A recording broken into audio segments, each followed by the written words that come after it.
Whether it's a hot time in Florida or a rainy night in Georgia, looking for trouble? It's the perfect time for the TCBcast, an unofficial Elvis fan podcast. Oh, yes, sir. Good to see you go, folks. This Black Fix bring you the hottest thing in the country, real hot and blue, coming to WHBQ in Memphis, Tennessee. With your hosts, Justin Gosman and Gurdeep Ladar.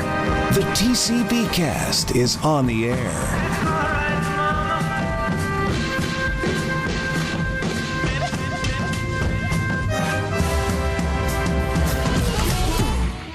Welcome to TCBcast, an unofficial Elvis Presley fan podcast. I'm Justin Gosman, and we have a very special guest this week. It is this episode is coming out on the 13th, so it is Elvis Week, and for Elvis Week, we wanted to do something really cool, really special, and have a very cool guest on. Say hello. Hi, everyone. I'm Jaime Kay. Thank you so much for having me. Absolutely. Happy to have you on. For those of you who don't know, we've been sharing some stuff out on social media and kind of cross-promoting, but Jaime is one of the co-hosts of the Jungle Room podcast, another Elvis podcast, and she does a wonderful job. So Jaime, what has been up lately with the Jungle Room? How are things going over there? Oh, well, things have been happening like crazy. We have expanded our podcast to an hour. We had started with like 15 to 20 minute episodes, trying to get our feet wet. This upcoming year, I changed the entire format, got a new producer and co-host, Mike Ford, and we have incorporated a newsletter that goes out once a week to, accompany our podcast, things that we were not able to cover in the show. So, yeah. And then we have our Facebook page, and we're very active on social media with Twitter and Instagram. So, yeah, that's what's happening in the Jungle Room. Nice. So where, I guess we're kind of jumping in right away. So for people who might not have listened to the Jungle Room yet, and I highly recommend you do, I actually found you guys months ago, and I listened to a lot of the back catalog where you had your former co-host, and then I've listened to several of your more recent episodes since you started. I think you're on season 3 now. That's right, season 3, yeah. Yeah, and I listened just yesterday to your most recent episode that dropped, where you were interviewing. Is it Patrick Lacey? Lacey. Yes. Patrick Lacey. Yeah. Who's the author who wrote Elvis Decoded. It's a very excellent interview that you did with him, and I highly recommend people go check that out. Definitely check out the back catalog as well. But so let's just kind of walk through, because this is the first conversation that you and I are actually having, other than some chatting back and forth. Yeah. So how did you become an Elvis fan? How old were you? How long ago? How long have you been a fan? I'm just curious about all this stuff. Well, I think I've always been an Elvis fan, but I can distinctly remember watching my first Elvis movie at the age of 3. I feel like Elvis was always a part of my life. My mom was a huge Elvis fan, and that was a way that she and I bonded. We would, every Christmas Eve, after we got back from my grandmother's, we would always watch an Elvis movie. But I really became obsessed with Elvis was when I was 10 years old, and it was his 10th anniversary of his death. And at that time, back in 1987, there were a lot of magazines, almost like gossip magazines, that would just show pictures after pictures of Elvis, and it also even had the gossip and everything a 10-year-old shouldn't be reading. I was reading. Yes. And so and it was at the age of 10. I was in the 4th grade. I read Elvis and Me, and that pretty much was it. I was devouring every single book I could get my hands on regarding Elvis Presley and his women and his music. So from the age of 10, I have been a very avid researcher of anything Elvis Presley. So I guess where did that lead up to doing Jungle Room? Because as I understand, you have a career in radio. That's correct? That's right. Yes. My career has been in radio and TV off and on since 2005. But I started in radio in 2005, and I love radio. Well, back to your question and how I got started in a podcast was a couple of years ago. I had actually been searching on different types of podcasts and something that I could do with a friend. Yeah. And I had was talking to my mom, and I was telling her some of my ideas. Elvis was not on any of my ideas. And it was my mother who said, "Why don't you do an Elvis podcast?" And I was like, "Oh my gosh, why didn't I think of that?" And at the time, my former co-host, Dave Stroh, we had been working together in radio back in 2005 to like 2009. We went different directions, and we had crossed paths again in 2018.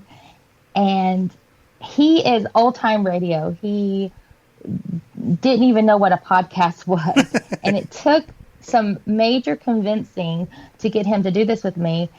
And so that's how we started. And if you listen to our old episodes, you can totally tell that he is by the book. He always came in with a script, and I just wing it. And my whole reason for doing a podcast is I wanted to have a discussion. Yes. And I just could not get him to put the script down. But we were also very short. The episodes were really short. They were only 15 to 20 minutes. I think some of them were only like 12 minutes long. But I think that it was good practice for us. We kind of like eased into it. And then as time goes on, I realized I wanted the show to go into a different direction. I wanted to have more interaction with our listeners and with Elvis fans around the world. So that was the change in production and the change in the format. And that's where we are today in season 3. Totally awesome. So you were talking about wanting to have a discussion with someone else who likes Elvis and who is an Elvis fan. That's very much kind of what Gurdeep and I had in mind when we came up with TCBcast. Because I don't know how your experience had been, what interaction you had been, or what interactions you had with other Elvis fans in the past online, if you had visited any forums or Facebook groups or anything like that. How I guess the first part of the question is, how engaged with the Elvis community were you before Jungle Room? I wasn't very much, not at all. I was not a member of any social media groups.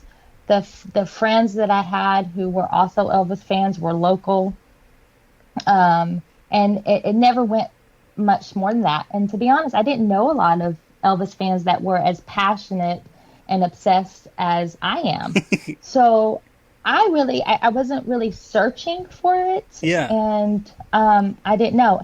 I also didn't realize how divided the Elvis community is. I had no It can be, clue. yes. Yeah.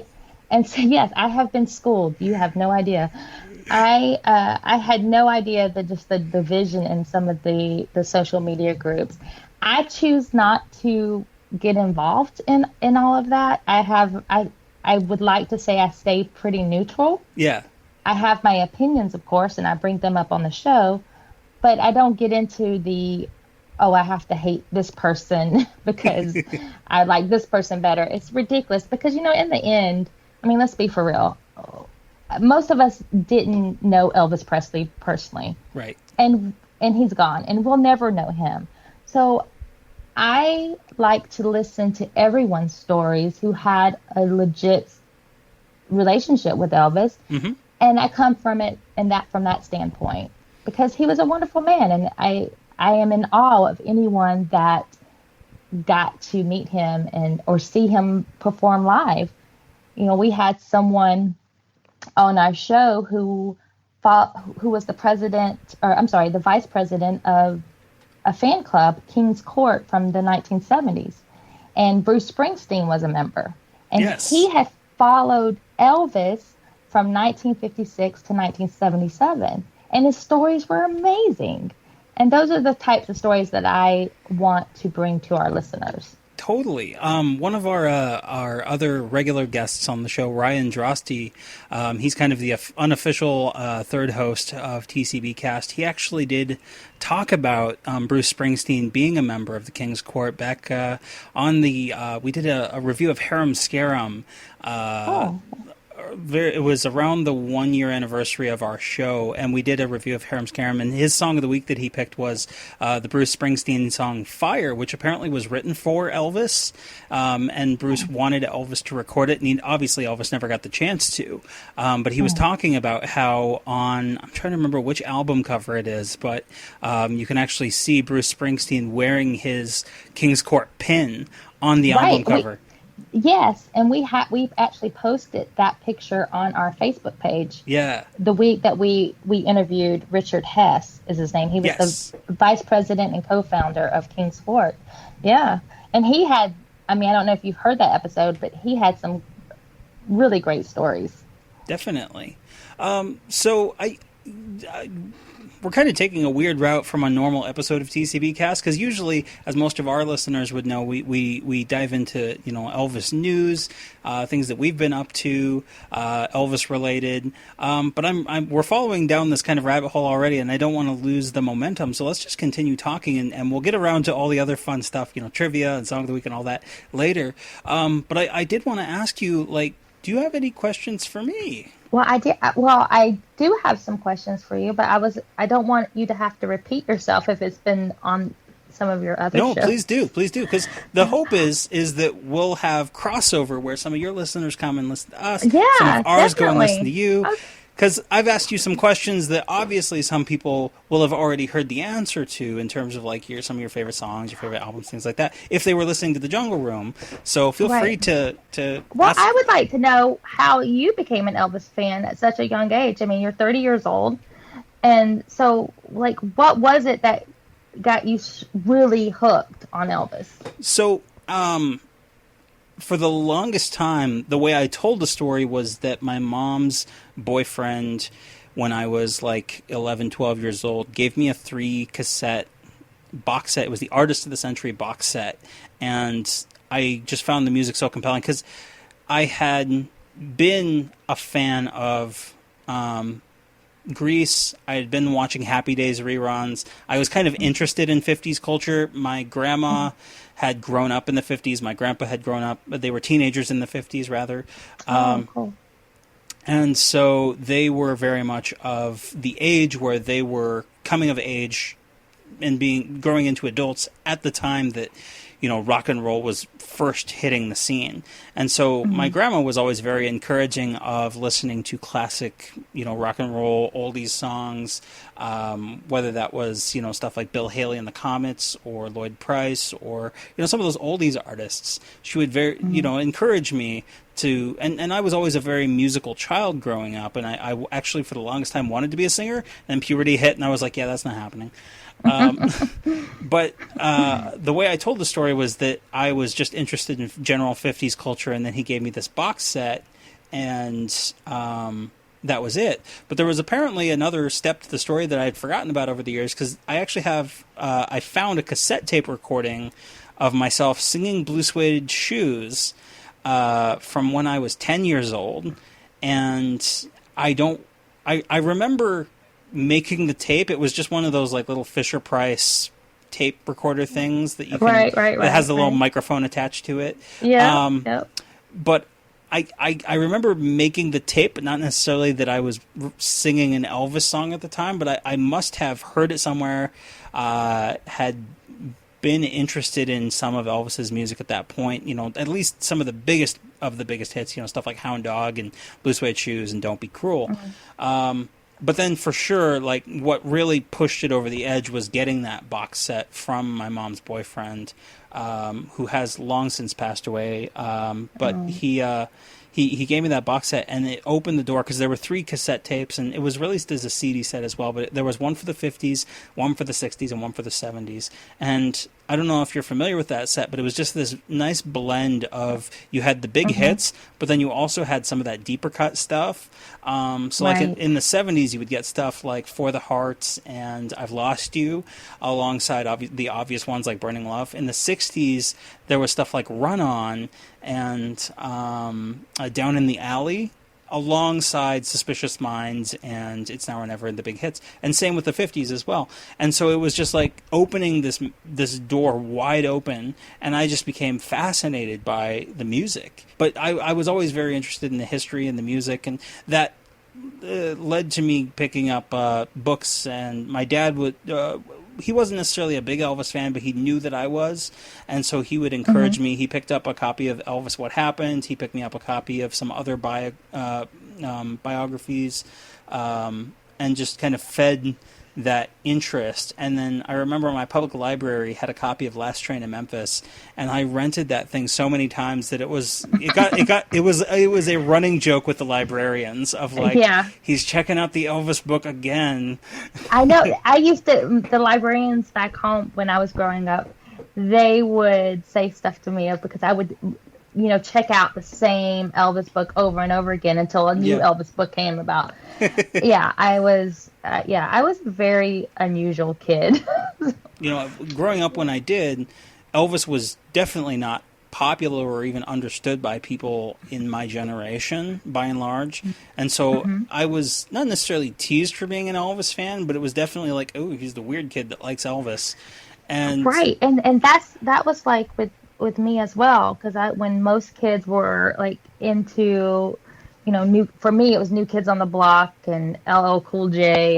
And, and I liked them. I was a New Kids on the Block fan and LL Cool J and those things. But if it came down to on a Friday night, watching an Elvis movie or doing something else, I'd choose the Elvis movie. Yeah. And I remember when Elvis and Me came out. It was in 1988. Yes. And it was an ABC miniseries. And I had, I taped it on the VHS. And I would watch that movie so many times. And, of course that was like weird to other kids my age, who would watch the same movie on a VHS over and over again. Well, that was me. And I did that. Yeah, and I was very much the same way. Around Elvis Week, Turner Classic Movies would do like an Elvis Week marathon, and I would tape those, and I would, the one that I vividly remember that I taped was Live a Little, Love a Little, and that I had that movie on tape too. Captured my imagination. And it's not my favorite Elvis movie. I think Change of Habit is probably my favorite, but early on, that was my favorite because I loved the style. And it was funny. It was mature. It showed was his funny. Comedic side. Yeah. Totally. In fact, I think that was our second movie that we've reviewed on the show way back towards the beginning of last year, because it was. And I went back and I read the book that it was based on, Kiss My Firm But Pliant Lips, and wow, that was a trip. I'll have to read that. It is way different in a lot of ways. Oh, is it? In the sense that, like Elvis's character in that one is like this kind of smooth talking photographer, and in the book, it's actually like this really kind of skittish Jewish dude. Oh yeah. And oh wow. So it's almost more of like a Woody Allen type character.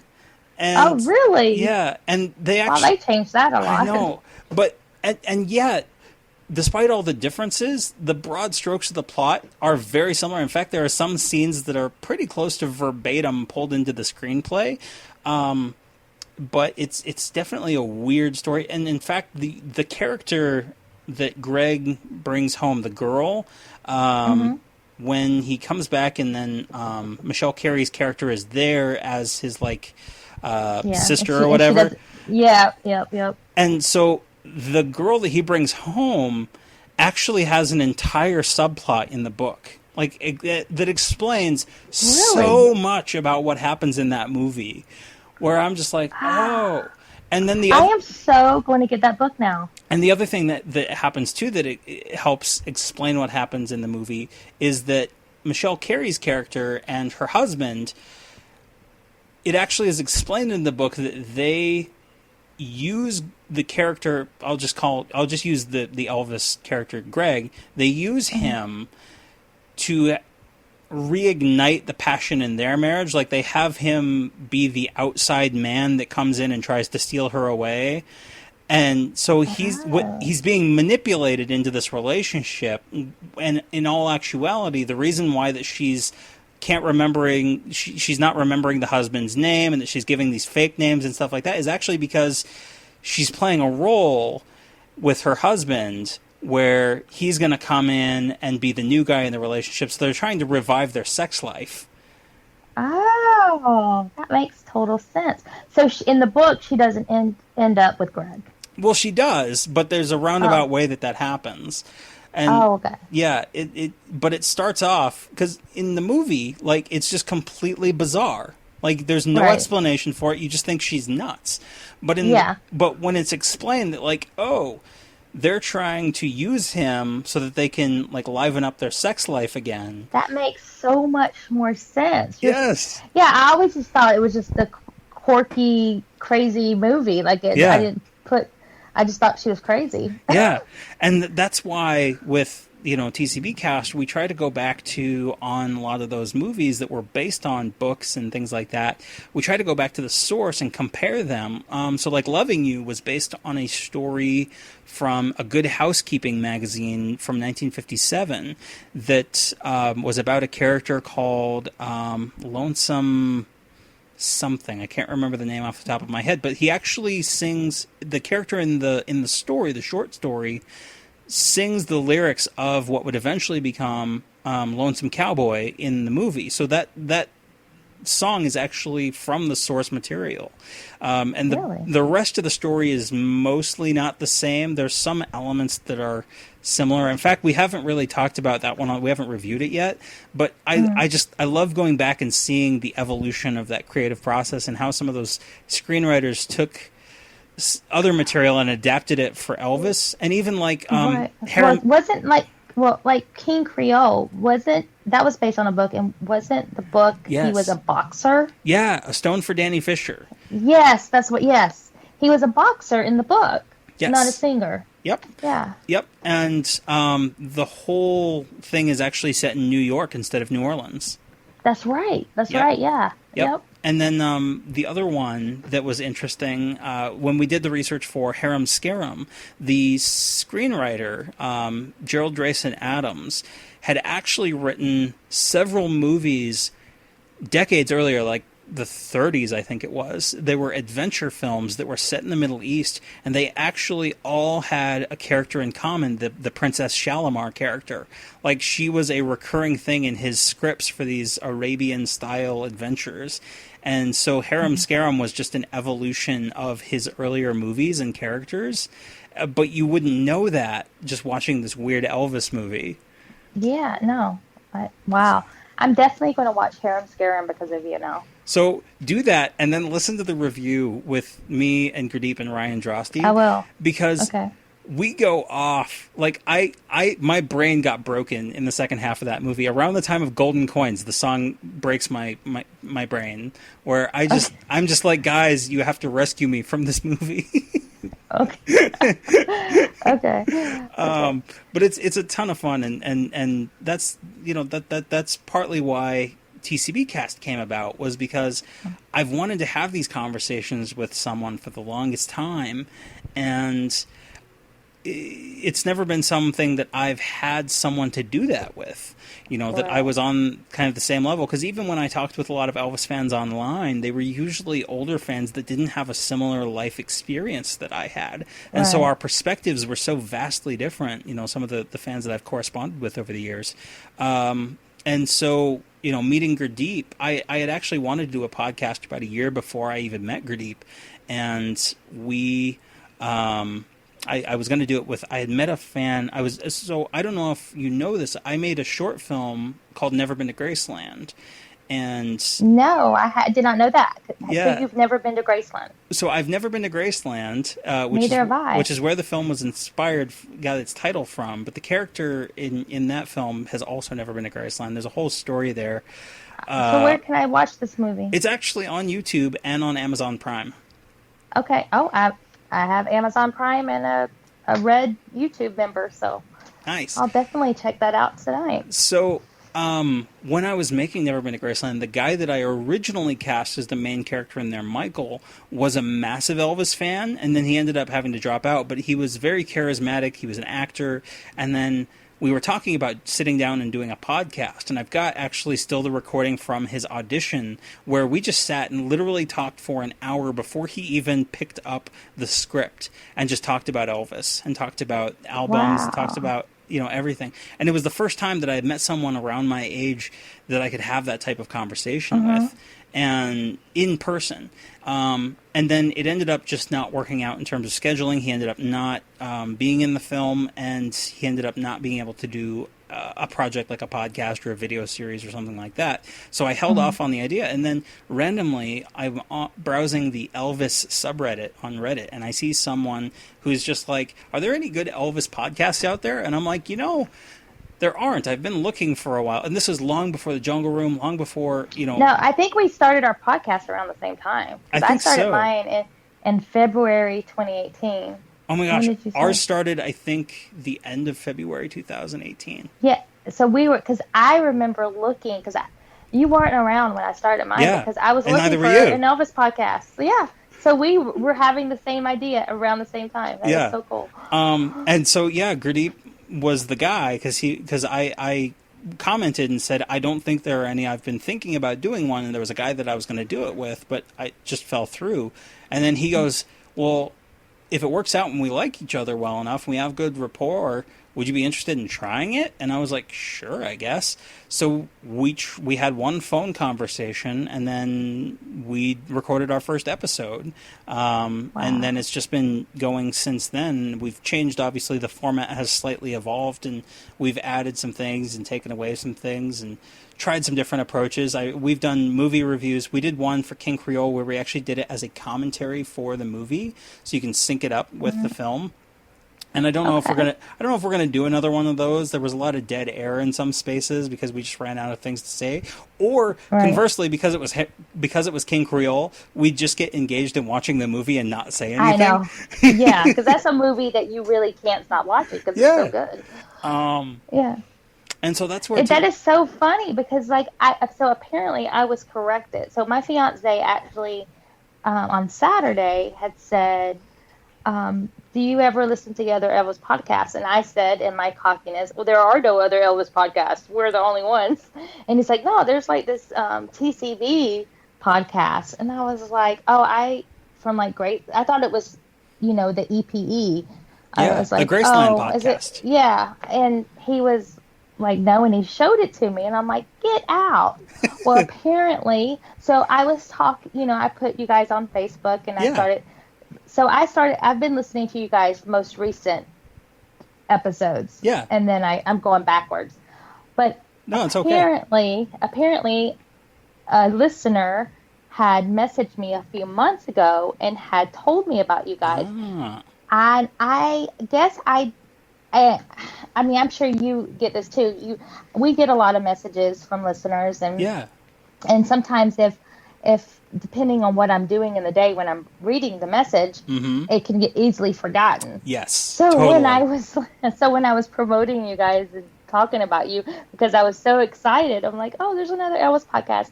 That same listener, and I'm not going to call him out, he messaged me and he was like, don't you remember a few months ago I sent you a message and I told you?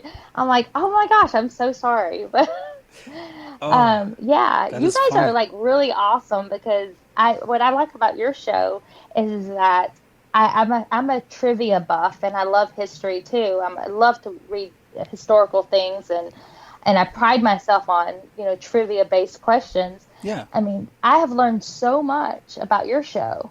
What you have on your show, just the things I never thought about. I never thought about, who wrote the song that Elvis, one of Elvis, that Elvis sang. I never put much thought into it. And I love the way that you guys bring this stuff up and it makes you think. Yeah, well, thank you. And I, like I had said, I had discovered you guys' podcast a few months ago. I didn't reach out because I wasn't sure how to broach that conversation. Like, You're like, hey, another. I mean, essentially the same way you did, which is like, hey, I mean, you have I listened found to the you. show, right? Yes, Yeah. totally. I mean, and I'm totally. I listened to a bunch of episodes. In fact, up until season 3, I had listened to all of the episodes with you and Dave. Oh, okay. So awesome. I had been a regular listener up until that point.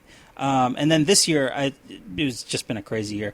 Well, yeah, and we actually didn't have a podcast for about right. 5, since 5 Christmas. months. Yeah. Right. Yeah. So from January, so from January to May, there were no shows because I was in Alabama with my mom. Ah. So we were on a very lengthy hiatus. Yes. It wasn't intentional. I was only supposed to be gone, 4 weeks, but it ended up taking a lot longer. That's not something that you can, No, yeah. So, you know the writers of songs, and I know who he slept with in 1974. So, well, and that's the thing about the two shows that I've thought, and even the last few days promoting both of our shows and talking about, because I mentioned to you earlier that we got. Did I mention to you that I got the message from one of your listeners? I think yes, you did. That is so sweet. Yeah, that was so nice. And so she was listening to our show and she heard us talk about you and now she's listening to your show. Yeah, and right? Hopefully the same happens the other way.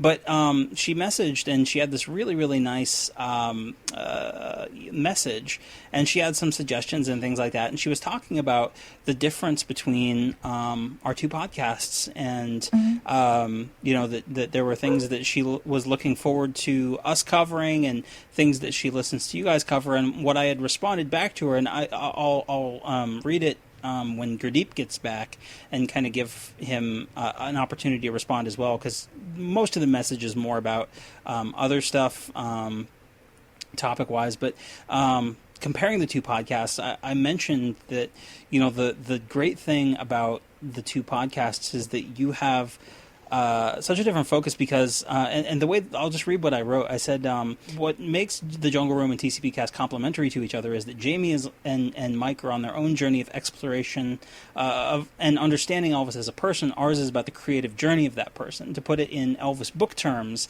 Jungle Room is the Peter Guralnick duology, and TCBcast is Ernst Jorgensen's A Life in Music.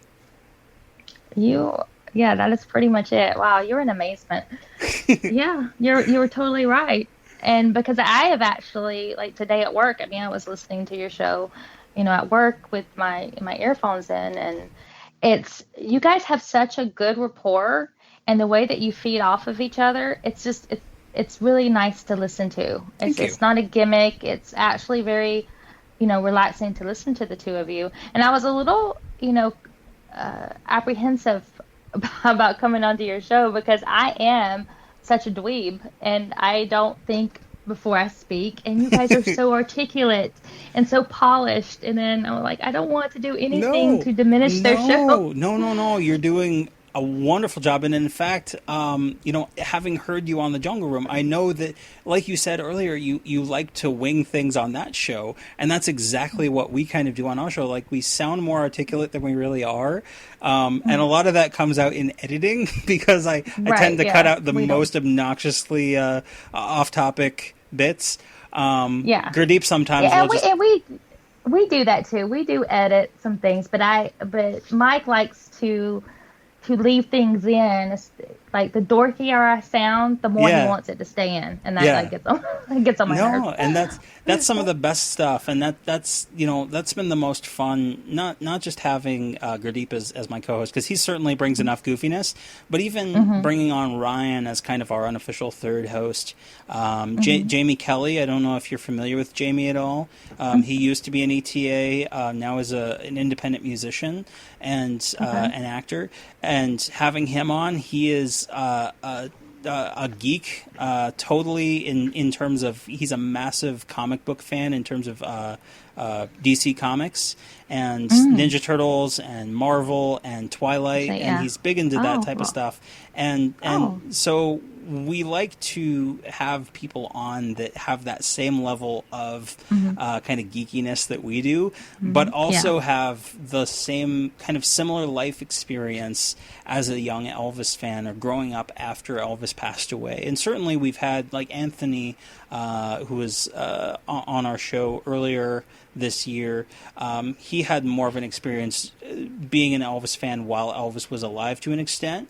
And those type of fans are so valuable to listen to and talk to because of the perspectives that they can offer. Because obviously with us not having been around and been alive at the time, we're not aware of how the culture was at the time. And certainly Gurdeep and I can do a lot of research, but that's not a replacement for having been there. And so I love having those types of fans to talk to get that perspective. But then it's nice to step back and to talk with people like you and like Jamie and Gurdeep and Ryan and people that I can relate to that had a similar experience being an Elvis fan, because our experience of being an Elvis fan was vastly different. Even though we might appreciate the same things, the way we feel about them, I think, is oftentimes very different. I know from what you've talked about on your show that your perspective on the world politically is very in line with the people that we've had on our show. And that informs how we view Elvis, and that informs how we consume his life story and the culture surrounding him and the media that he produced. You know, we look at stuff that's problematic in his career. One of our earlier episodes, when we did the review of The Searcher, we had this young journalist, who very sweet young woman, very intelligent. She had written a very negative review of the film because she thought that the film should have addressed more seriously the accusation of Elvis having stolen rock and roll music from African American artists. And what we did was that we brought her, because what had happened was she had been attacked by a lot of Elvis fans, like you were talking about. They can be very, very vocal. And some of them, I guess, had gone on to some forums and had really just said some very nasty things to her and about her. And so we brought her on the show to show that, like, look, not all Elvis fans are like that. And that, you know, there's being an Elvis fan that's growing up today and being even 30 today, you have to take some of Elvis's life and kind of reckon with what those things mean being a fan in 2019. You know, things like his relationship with Priscilla, things like his the business side of the dealings of Elvis's companies with songwriters in general, not just African American songwriters, but songwriters in general, got really crappy deals because of the dealings of people like the Colonel and Hill and Range, you know, Freddie Beanstalk, and trying to provide context for, you know, why things were that way, why arrangements were made, you know, the way they were. And also talking about the positive elements of it, you know, the fact that, you know, the young lady that we had on, she wasn't aware of a lot of the things that we brought up in terms of, you know, Elvis saying that Fats Domino, you know, was more of the king of rock and roll than he was, if anyone was going to be that. Things like, you know, that he was inspired and influenced by people like, and was friends with, you know, Jackie Wilson and Brooke Benton and Roy Hamilton, and a lot of these African American artists that influenced him and paid homage to them in his music and respected them deeply. That was just not something that she was aware of. She had bought hook, line, and sinker that notion that's shared, that's kind of just broadly accepted, that's just not factual. And I think that's one of the things I try to stress on my show is for people to do their own research and not just take one thing that they read and just make it be the gospel truth. Because that's the thing. Elvis Presley was complex when he was alive, and he's even more complex now that he's passed away, and his legacy.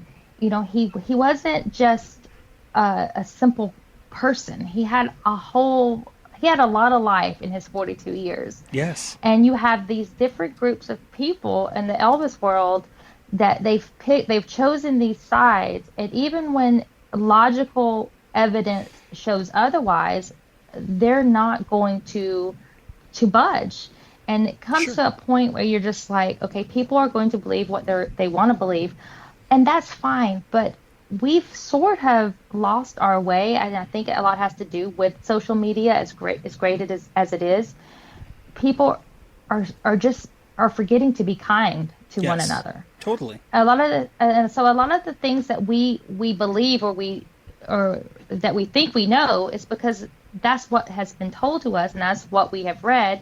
And so people speaking out about something that they know, so your chance to open the lines of communication and have a discussion like what we're doing now, have a discussion and talk these out instead of going, full throttle and accusations and mean words. Yeah.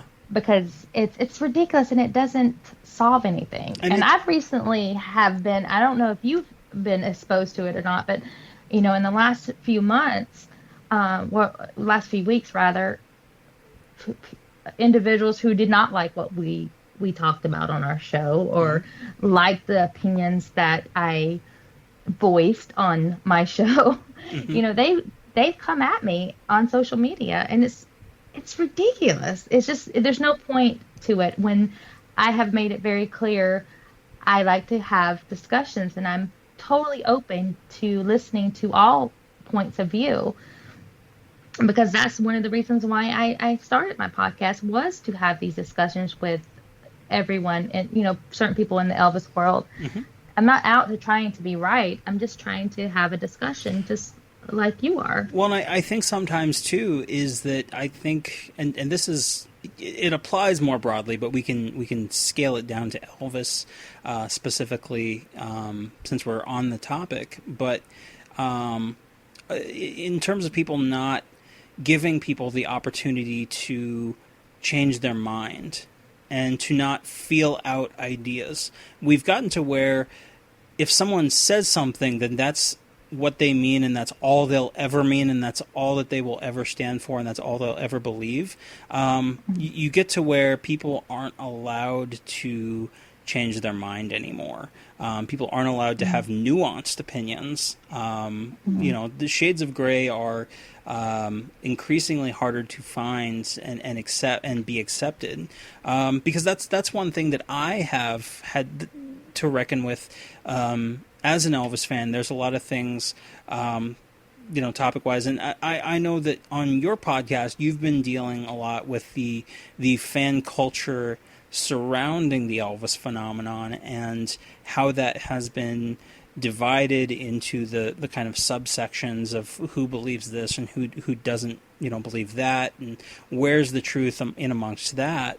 But like you said, sometimes you can be on the receiving end of something, that of someone who's angry because they hear you say something aloud that you're just feeling out the idea and trying to parse the information yourself. And that should be commended as opposed to being condemned, because we don't have enough of people changing their minds and being willing to be open to new ideas today. And I think that's where a lot of, and we're not going to solve the problems of the world in this podcast, but it does spread out to a larger field like that's it's not just Elvis. That's just a thing that's happening, in society at large, that nuance has really gone out the window. That's not to say that sometimes there is no nuance and sometimes it's just people are really horrible.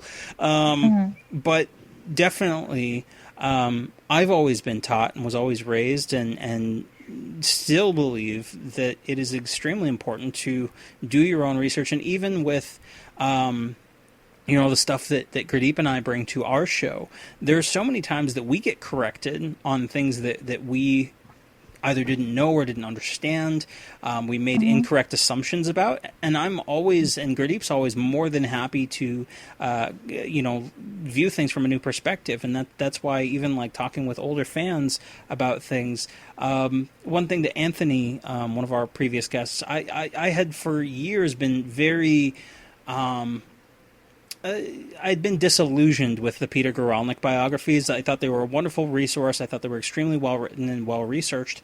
But I took issue with some of the facts that Guralnick didn't focus on in his books, particularly Careless Love. Because I'm such a fan of Elvis's films and studying them, I was very disappointed that he didn't delve more into those films. And, you know, the example I would always give is that The Trouble with Girls isn't even mentioned by name in Careless Love. Wow, you're right. I didn't even think about that. It's mentioned as Chautauqua, which was its original film, but They never correct it. Never mentioned say that it was as The Trouble with Girls. And that was one thing that I always took issue with. It's such a minor thing, but it's just like, if Guralnick couldn't even be bothered to focus on that, how are we able to learn anything from Elvis's film career? Then talking with Anthony recently, and this is a thought that I have held for many years. Anthony goes, look, the book's not about the films. The book's about Elvis's life and his mindset during that time in his life. You're viewing it from the wrong perspective. And then I was like, oh, duh, of course I am. You know, I'm viewing it from the perspective of someone who likes that stuff and is interested in that stuff. But that's not the story that Guralnick's trying to tell. And that's the case with a lot of these things in life, is that the stories that people are trying to tell and the points that people are trying to make, we're oftentimes approaching them from the wrong perspective. We're not walking a mile in other people's shoes. Right. Now if we spend the day throwing stones at one another, cause I don't think I'll wear my hair same way you do. Oh, well, I may be common people, but I'm your brother. And when you strike out to try to hurt me, it's a hurting you. Lord have mercy, walk a mile in my shoes. You know, and you guys really have opened my eyes up. You know, you guys, I think it was your last episode, the one that just aired this week, or last week rather. You guys were talking about Child Bride. Yes. And it was in your dialogue where you pointed out that in the book, I hope I get this right, in the book it was said that Elvis was disgruntled with his movie career, and it had it back in 1959, like he was saying it to Priscilla in 1959. Yes. And you were saying how that could not be true. Right. And because he was just in King Creole. Right. And you were so right about that. And that never clicked in my head, because I've read that book 1,000 times, no lie. And that just totally went over my head. I never gave it, a second thought, because it wasn't in my radar, because I wasn't thinking about his movies, and I was reading the book, because it was about Priscilla. But it's so funny how that totally went over my head. Yeah, and even not just from a reader's perspective, but from a writer's perspective, it's important to know where the author's perspective is at and what their opinion is on things, because oftentimes those biases shine through. Peter Guralnick I've taken to task, and Jaime Kay even made a point of saying, look, Peter Guralnick grew up at a time when rock and roll was, or he was an adult when rock and roll came of age. He was a big fan of rhythm and blues, and he loves that kind of music. And so he himself looks on a lot of Elvis's later stuff with a bit more disdain than someone later on.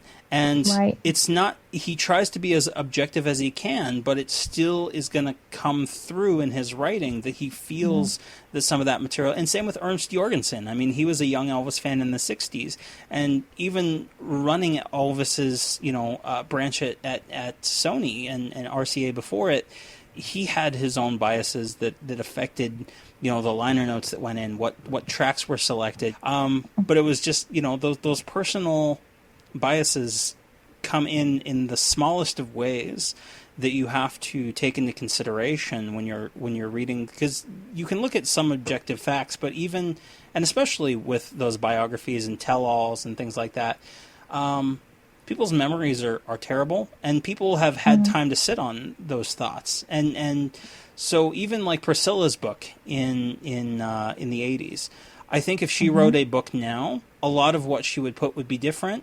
Oh yeah, totally. Not even necessarily, and certainly some people have taken her to task for trying to make it more of a fairy tale, style story. But I think that there would be things that she would have reflected on that are even just minor things that growing older she would understand, yeah, because she was 39, 38, 39 years old when that book came out. And a single parent. And a single parent. But here's another thing that I think people should I've criticized Priscilla on my show too about, her constant changing narrative. But you also have to look at the times of when these books and stories were written. In 1984, when that book came out, that was a totally different time than it is now. And some of the things that she wrote in her book, she more alluded to things. And you can't really fault her for kind of glossing over certain areas of her life with Elvis, because people would not have been ready to accept that. Right. They wouldn't. And honestly, I don't think anybody should have to have anything that they do in the privacy of their bedroom. I don't believe it should be exposed. Right. And I don't think she shouldn't be forced to say anything she doesn't want to. Well, but the book Elvis and Me for that time was it was a wonderful book, and it was exactly what we needed at the time in the 80s. I mean, it was coming up on, in a few years, he would have been dead for 10 years. And she was also in a whole different place in her life. Yeah. And that goes for every single person that's written a book about Elvis or made a film or told their story in some way. And that's the thing, too, is that people... Like I was talking earlier about my stupid little recording of me singing Blue Suede Shoes, I had created a narrative for myself that was where my fandom had started, was these set of cassette tapes. And there was no Elvis in my life before that. And then I find evidence that I had forgotten that clearly proves opposite to the case. Right. It's just human nature to create a narrative of our own life that puts us at the center of our story, and focus on the biggest moments that we want to remember, and not remember the details of the littler moments. Right. And so that plays into, and I think that was why Peter Guralnick's books still stand above a lot of the others, is because he tries to weed out and cross-reference other people's stories and try to find the truth somewhere in the middle. And sometimes he's doing guesswork, and sometimes that guesswork is also informed by his personal opinions, because he ultimately, in writing that book, is the one making the judgment call of who do you believe more. But at the end of the day, there's also other things that you're just never going to know an objective fact about, and maybe shouldn't. And for me and Gurdeep, we've kind of had an unwritten rule that we don't dive too deeply into Elvis's personal life, mostly just because it doesn't interest us as much. Not that we have anything against people who find that interesting. Same with, I have no interest in Elvis's jumpsuits and what they look like and all the different designs and things like that. It's just not a thing for me. But there are certainly fans that know exactly what concert, what date, what year. And the same with his cars. Yeah. There's people that are just all about Elvis's cars. And that doesn't hold interest to me either. Yeah. So, but I don't fault them for, No, anybody that knows a lot about a certain subject when it comes to Elvis, I'm fascinated by it. Yeah. Yeah.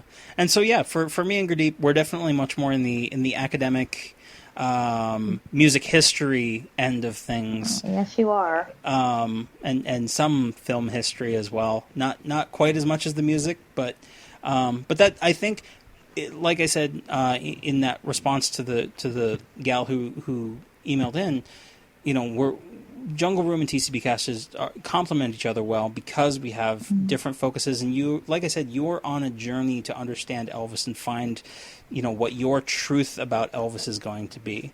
And there are certainly, I think just talking with you now, there are certainly things that I think I've gone through and looked at and kind of made up my mind on how I feel about a lot of those things. Because I think if I was in a state where I was still learning about Elvis and still was, 15, 16 years old and just getting into all the books and the biographies and the relationships and all of that, I would talk more about those things because at a certain point they did kind of interest me, but then I kind of made up my mind about it and kind of set them aside, whereas like, okay, there's this other stuff that interests me way more, and like his personal relationships and who he's with, that's just kind of one of those things where I go, well, I wouldn't want someone really paying attention to who my relationships were and who was doing what in what relationship and who was responsible for this.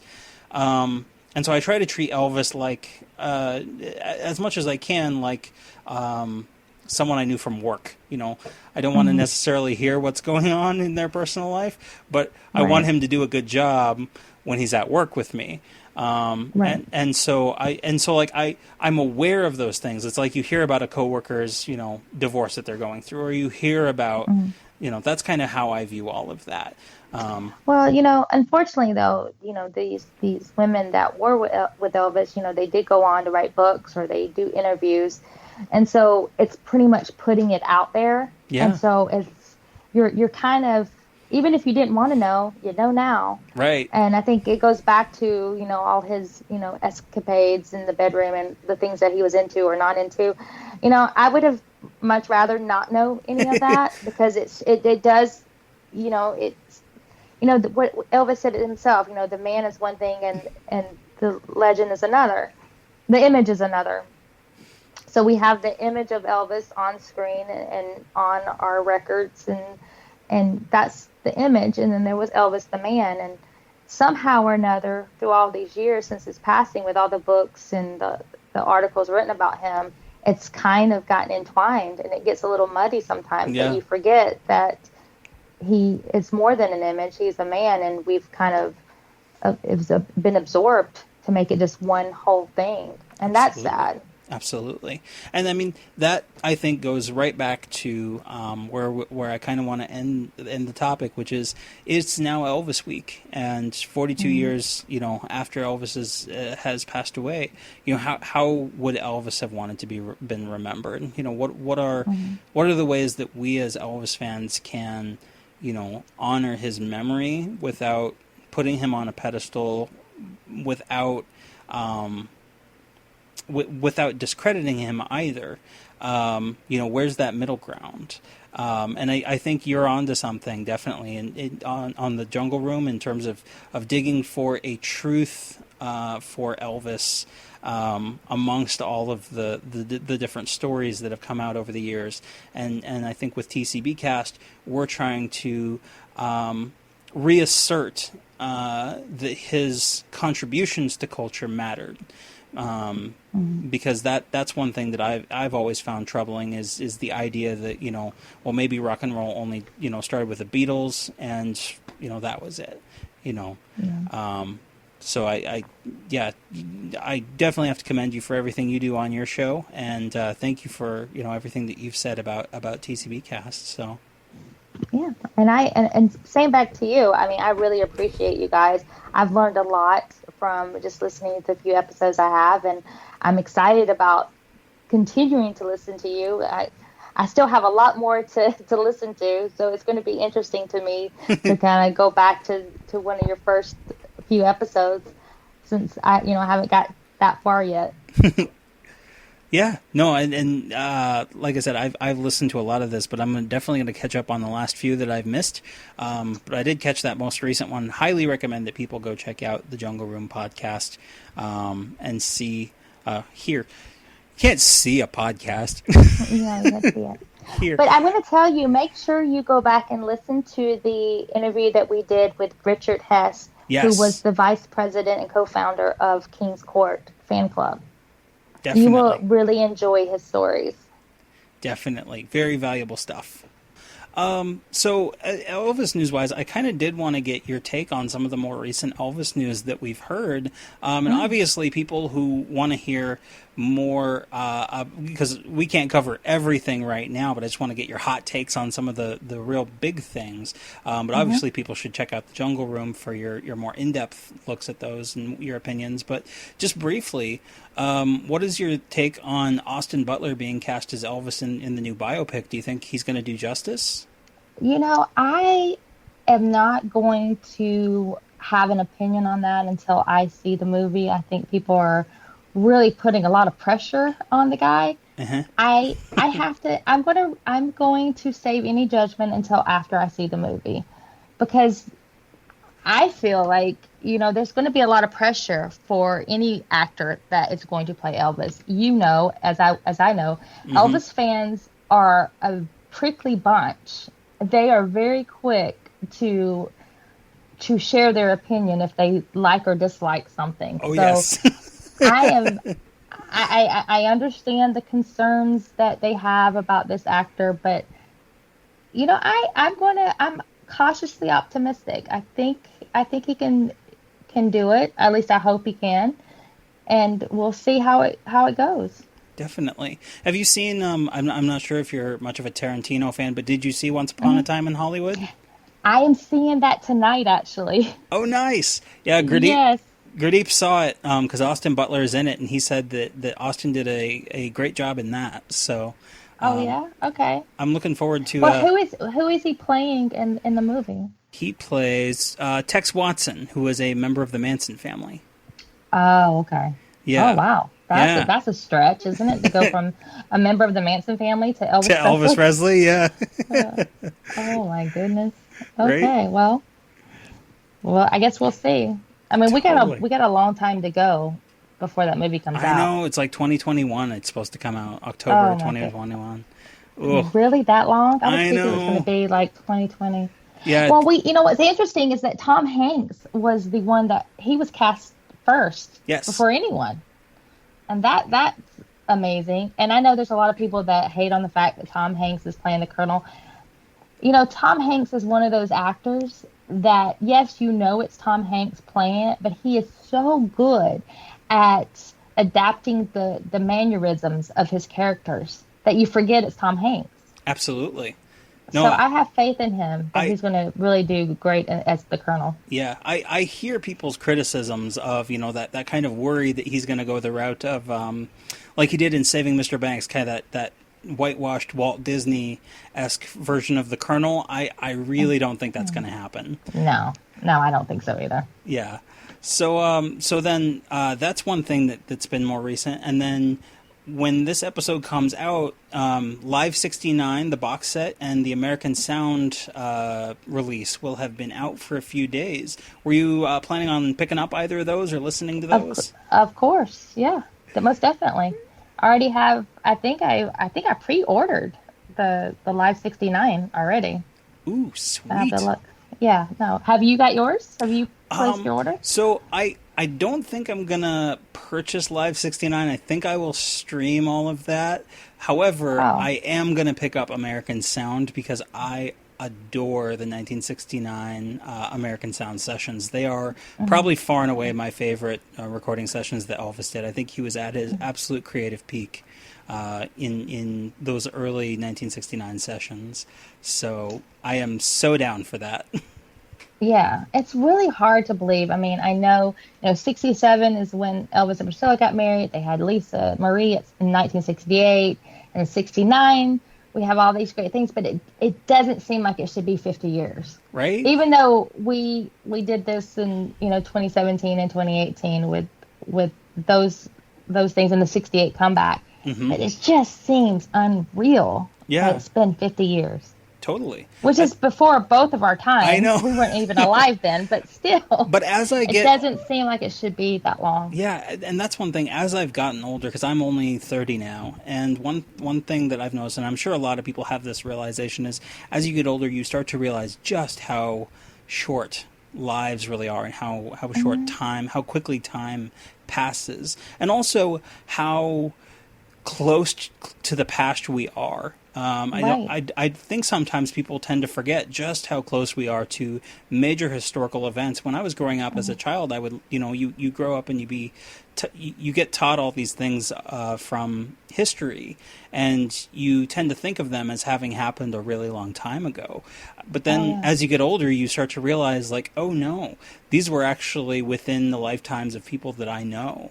And, for instance, even, major things that have happened in American culture, whether that's the civil rights movement or, culturally stuff like Elvis's career. Growing up, I had a lot of people that were just like, oh, wow, you're really an Elvis fan? You're so young. People used to say that to me too. Yeah. And for me, I've always just been like, well, first off, the music's new to me. So, but then on top of that, you really, as I've gotten older, you realize just how short of a time that was, and how, like, I'm 30 now, and I can't begin to think of in 12 years passing away. Well, I'm 42 now, and you're 42 now. I am 42 now, and I've actually been thinking a lot about that. Like, I don't feel old. Yeah. I don't feel like it would be time to die, and I've actually started to emphasize with Elvis a lot more than I ever had in my life. Yeah. My mother recently passed away a couple months ago, and yes, I always knew. Oh, thank you. I always knew the story of Elvis losing his mother, and it made me sad, but I really didn't you really can't understand or grasp until it happens to you. Yeah. And I was just thinking, I'm 42 years old and lost my mother. I can't even imagine being in my 20s and having just, he had not been famous very long. No. And then he was drafted in the military. And so it should be no surprise that, and it was in the army when he started taking the pills. It starts to make sense now. Like, it's not excusing the behavior of drugs, but you kind of start to see and understand what his mindset was, that he had a lot happen to him in a very short amount of time. And before he could get used to one big thing, another big thing would happen. Absolutely. You see what I'm saying? Yeah. And that's one thing that we've, I think, tried to stress on our show as well, is on the creative side, the choices that Elvis is often criticized for making, in terms of the feature films that he was in terms of the songs that he chose to record, the path, even the genre that he decided to kind of mold his music into later. He went much more down a pop country direction later in his career, and a lot of Elvis fans at the time in the 60s and 70s, you talk to a lot of those first generation fans, and they hated it, absolutely hated it. And people to this day still talk about how Elvis should have been doing rock and roll instead of doing these ballads and doing all of this other, pop and country material that they thought was inferior in some way. But when you actually sit and you look at his life and you look at so for instance, like you were talking about, so around the time his mother passes away, he's in his 20s. Rock and roll is not something that's a mainstay in pop culture. They don't know that that's going to continue when he gets back from the army. He has no way of knowing at that young of an age and in the middle of, because rock and roll hadn't been a thing for more than 10 years maybe in its most formative stages. In the late 40s, it's shifting from rhythm and blues and jump blues to proper rock and roll, less than 5 years, in terms of hitting the mainstream. And so when he comes back from the military and the music field has changed completely back to pop, it doesn't make sense for him to go back to the kind of classic rock and roll stuff when what's selling is stuff like Bobby Darin and Paul Anka and these pop singers. And it made way more sense to do stuff like It's Now or Never and Surrender. And that's a choice that, with hindsight, and they always say hindsight's 20/20, and that it's so clear, but it really wasn't for Elvis, and that goes for his creative choices and his personal choices. It's all stuff, and I think that's where you and I tend to have a common ground on viewing Elvis. I think because I think we both, and maybe it's just because we grew up after Elvis died and we didn't see him in his prime and we didn't live through the world-changing phenomenon that was Elvis. But I think view him just as an extremely talented person first and foremost. And then from there, then we can understand that as a human being, there were choices that he was confronted with, and there were so many factors that played into all of those choices throughout his life. So that do you feel the same way? Oh, I do. I totally agree. And, I see Elvis as someone who really wanted to keep evolving. And I think that had a lot to do with his frustration in the 60s when he was making those movies, because he wasn't evolving. If you look in the movies from Love Me Tender to King Creole, they were getting better. Yep. I mean, Love Me Tender, then Loving You. It's time he hit Jailhouse Rock and King Creole, he was a totally different actor.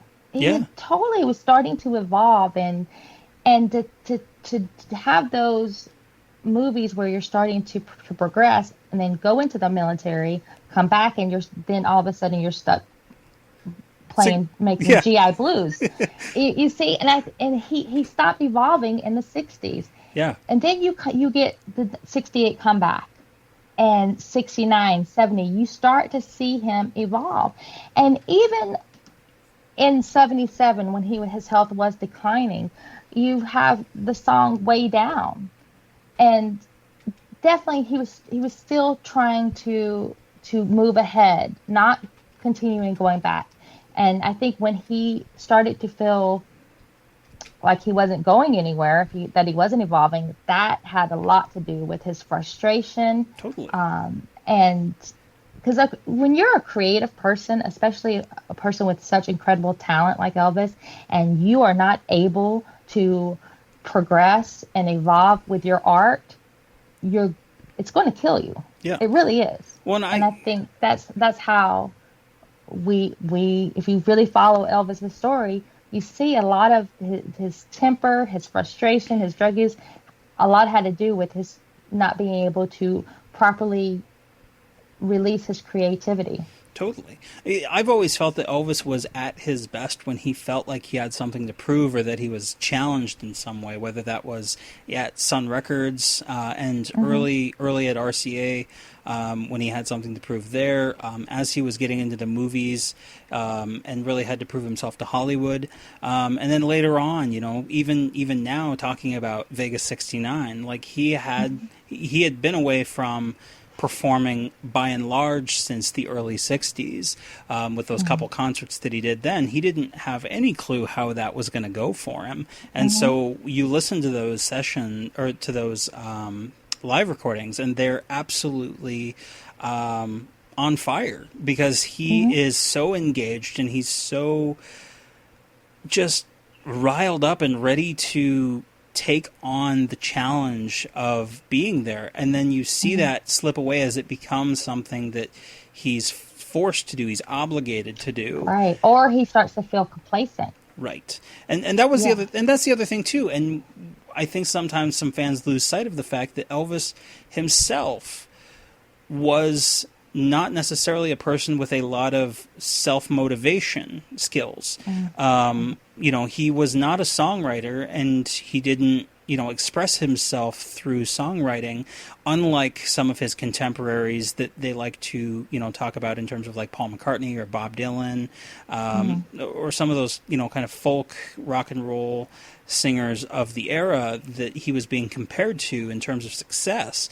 Elvis could only express himself through the songs that he chose, how he interpreted them, the roles. If he continued in film and took more initiative there, he could have had stronger roles. But he also just, he has to take some of the blame for not having the initiative to take on those new challenges. And that's just one of those things where, as a human being, you can sit back and understand that, like, that was just part of his nature.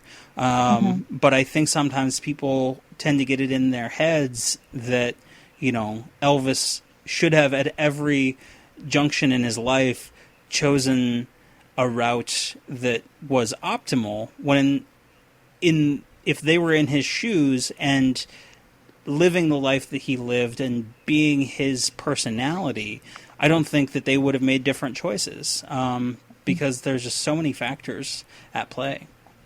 Oh, yeah, I totally agree. I mean, for example, A Star is Born. I know that a lot of people put the blame on Colonel for Elvis not doing that movie. But Elvis could have really pushed to do the movie if he really wanted to. Yes.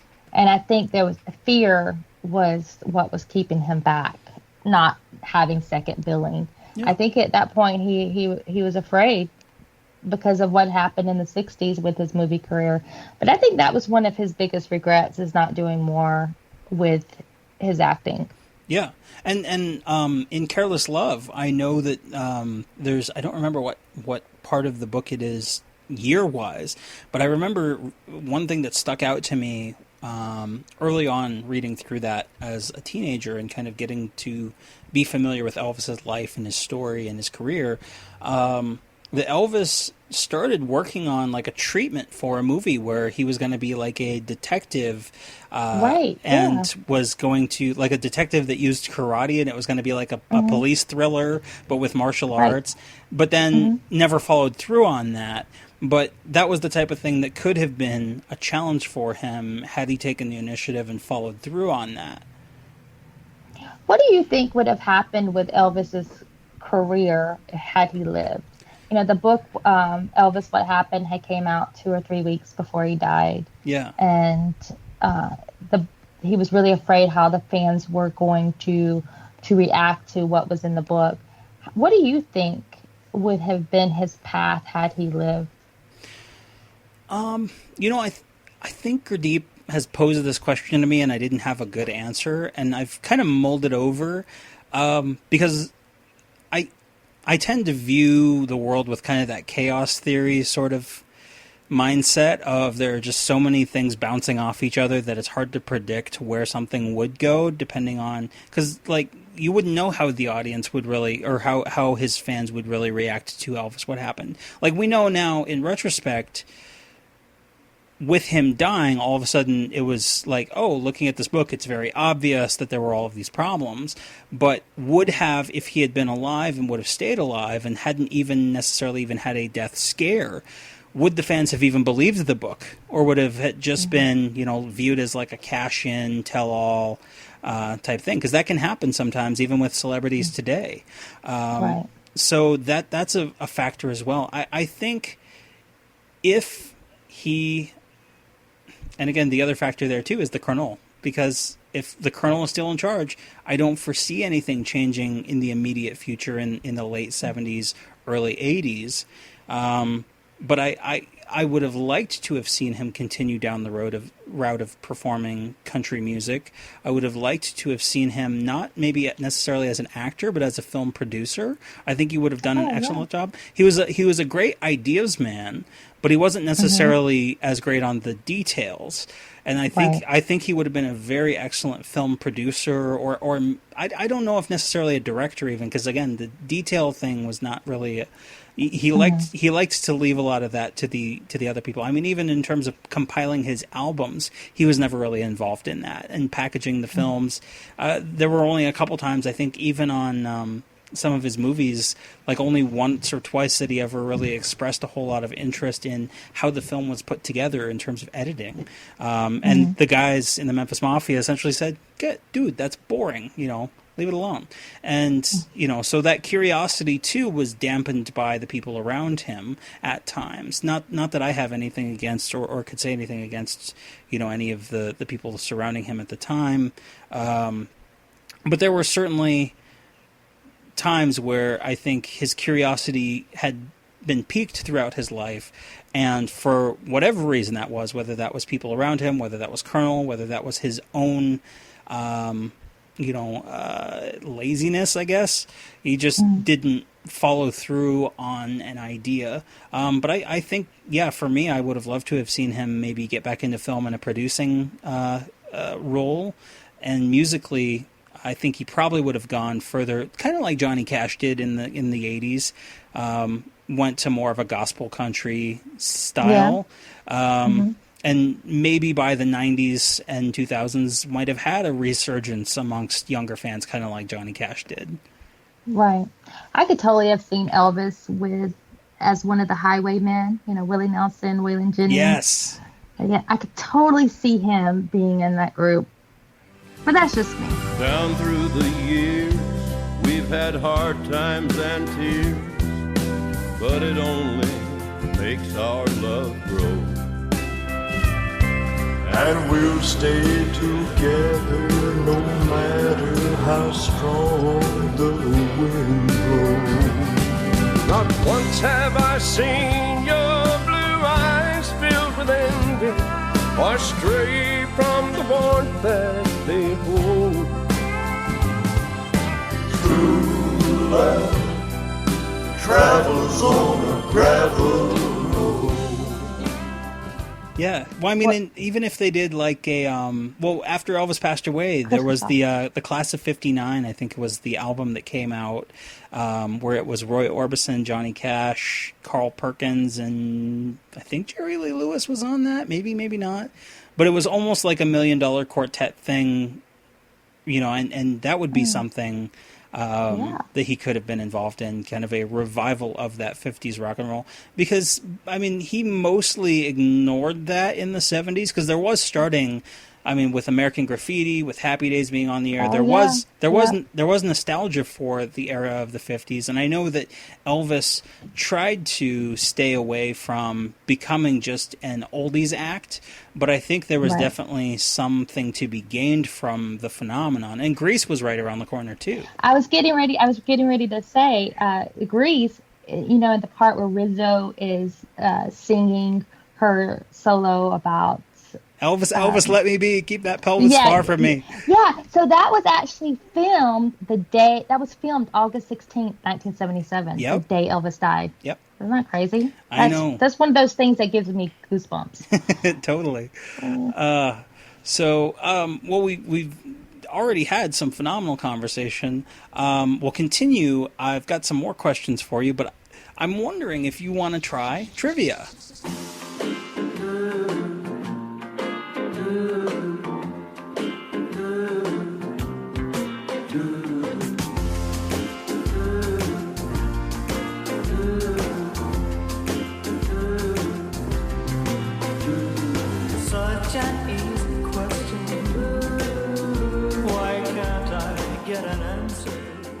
All right, go easy on me. Okay, I'm going to try to keep it easy on you. This is a segment that we do every episode.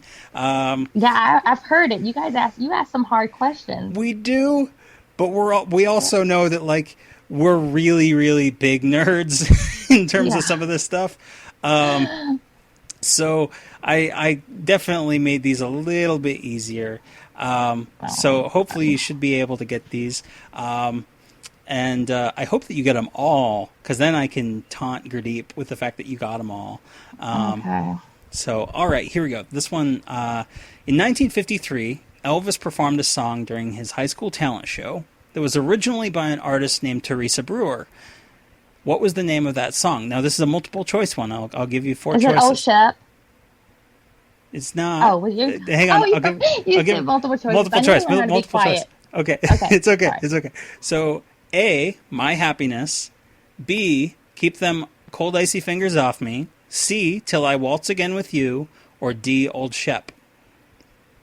But you just said it wasn't Old Shep. Okay, so A, B, or C. So My Happiness, Keep Them Cold Icy Fingers Off Me, or Till I Waltz Again With You. I'm going to say My Happiness. Ooh, that is incorrect. It was Till I Waltz Again With You. Okay, again? Oh my gosh. Okay, that sucks. Till I waltz again with you, let no other hold your charms. If my dreams should all come true, you'll be waiting for my arms till I kiss you once again. Keep my love locked in your heart.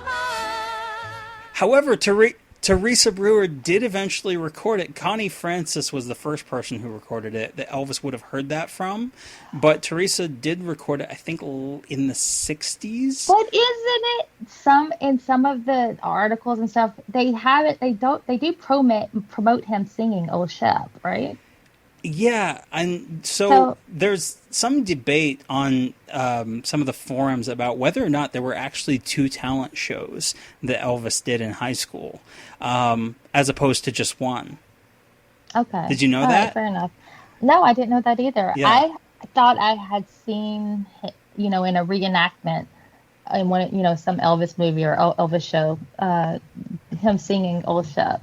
Yeah, and that's the thing is that over the years, because the story has been shown in so many different biopics and things like that, because I think in This Is Elvis, there's a completely different song, and he sings it in front of his class as opposed to in a Yeah. talent show. Yeah, and that's in This Is Elvis. That's in the documentary. He's like Yeah. singing to I was real nervous when I had to get up there. I thought most of the kids in class were going to laugh at me because they figured I wasn't good at anything. When my turn came, I decided to try an old rhythm and blues song I'd been practicing.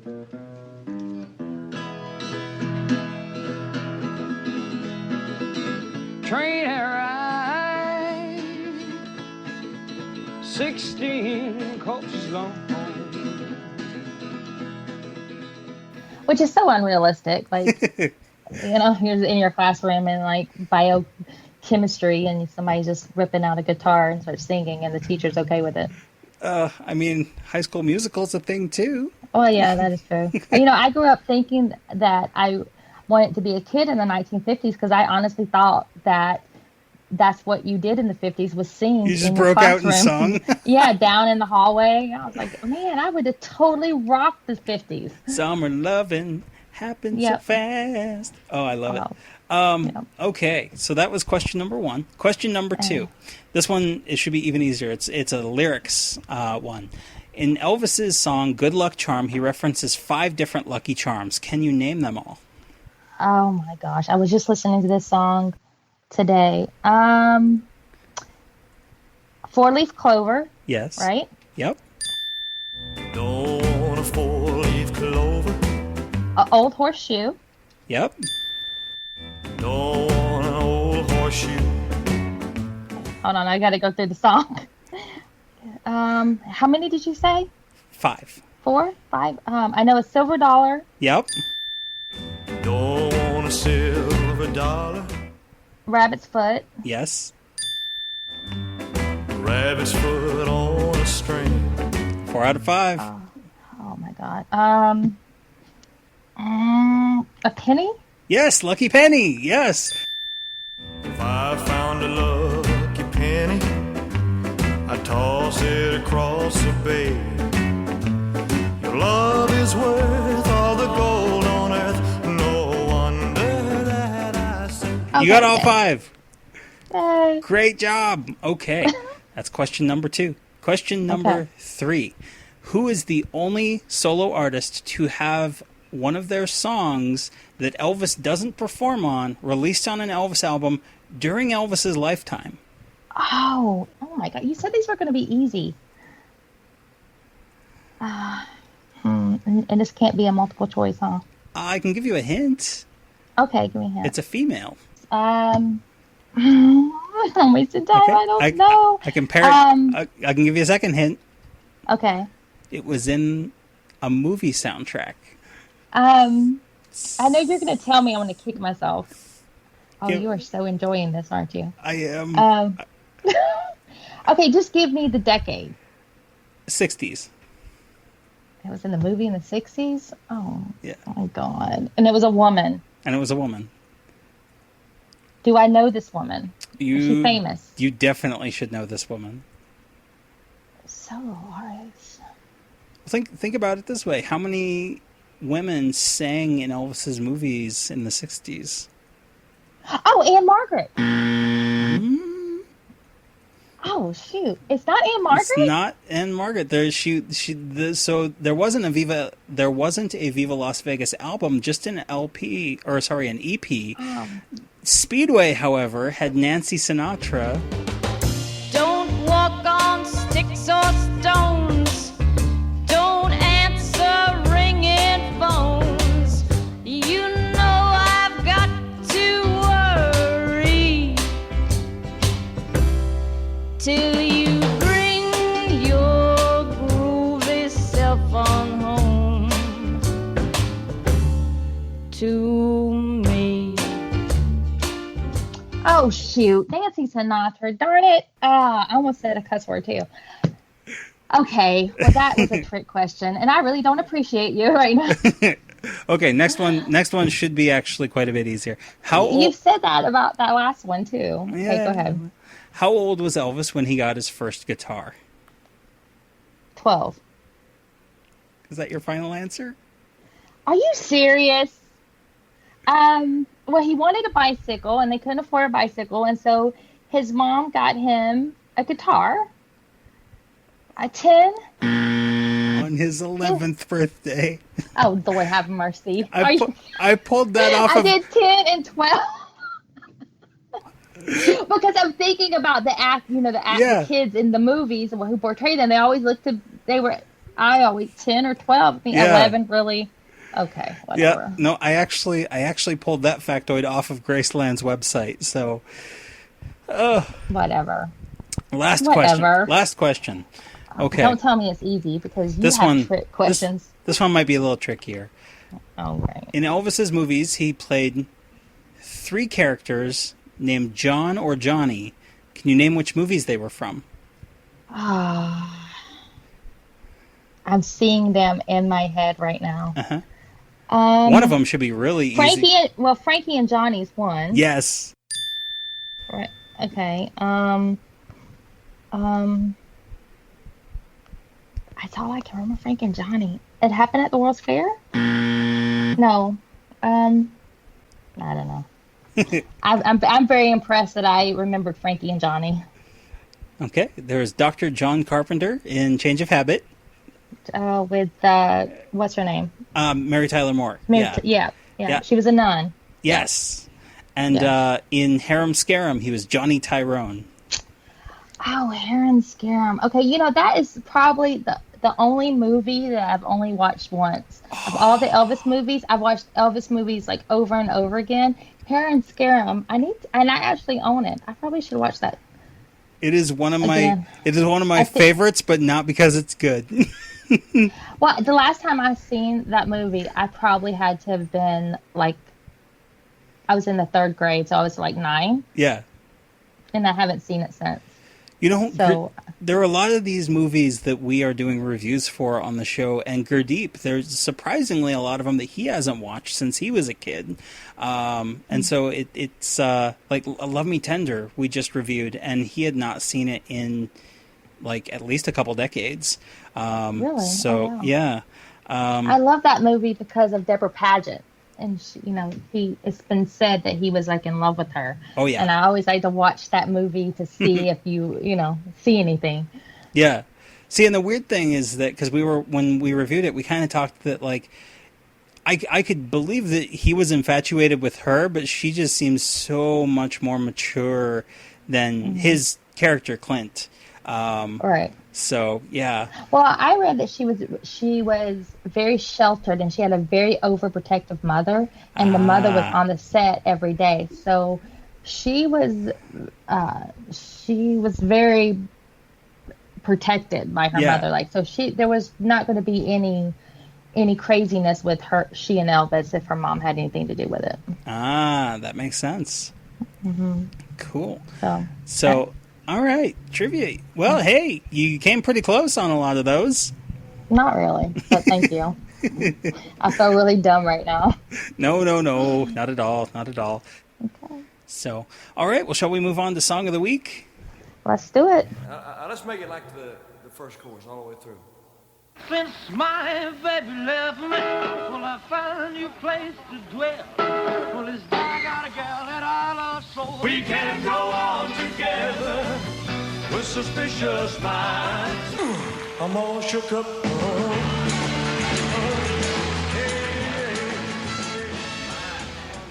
Different. That's a pop song now, Nilly. So, as always, we like to let guests go first when we do Song of the Week with a guest. So go ahead and take it away, Jamie. What's your Song of the Week? One Night with You. One night with you is what I'm now praying for. The things that we my dreams come true. One Night with You. Oh, Yes. Wonderful track. Yes. So, where did you first hear One Night with You, and why are you picking it as your song of the week? So the first time I heard it, I think it was on an 8-track when I was a little kid. But I always liked that song because I loved the way his voice range in that song. Like, it really does just make you want to move. And I just love the way he sings it. There's this. What was the other question? I'm sorry. Well, why did you pick it? But that kind of explains why you picked it, because you like it that much. What I really like about it is it has that raspiness, that edge to his voice that you would hear in stuff like Jailhouse Rock, where he's kind of at the top of his vocal range. Not quite screaming it, but he's definitely stretching himself vocally. Right, and I can just see him sitting on a stool with a microphone in his face, and just moving his hips to the song. I just really love it. You could just imagine his face all scrunched up on those high notes. One night. Yeah. So a little bit of background on One Night. It was written by Dave Bartholomew and his wife Pearl King. Now, I do want to make a side tangent on Dave Bartholomew because I'm not sure if you're aware, but Dave actually just passed away at the end of June 2019, June 23rd, at age 100. So he lived a very long life. But he was a musician, a composer, and a producer. He grew up in Louisiana. He started off playing his dad's tuba, and then took up trumpet as a young man. And by the mid-1930s, he decided to move to New Orleans, where things were really hopping, and decided to join up with some different jazz bands. He performed with some bands for a while, and then when World War II happened, he actually ended up joining up with the U.S. Army and served as part of the 196th Army Ground Forces Band. After the war, he came back to New Orleans and formed a band called it was called Dave Bartholomew and the Dewdroppers, and while they were performing, they traveled around, did some gigs. Eventually, he met a record producer and an owner of a record label called Imperial Records. The guy's name was Lou Chudd.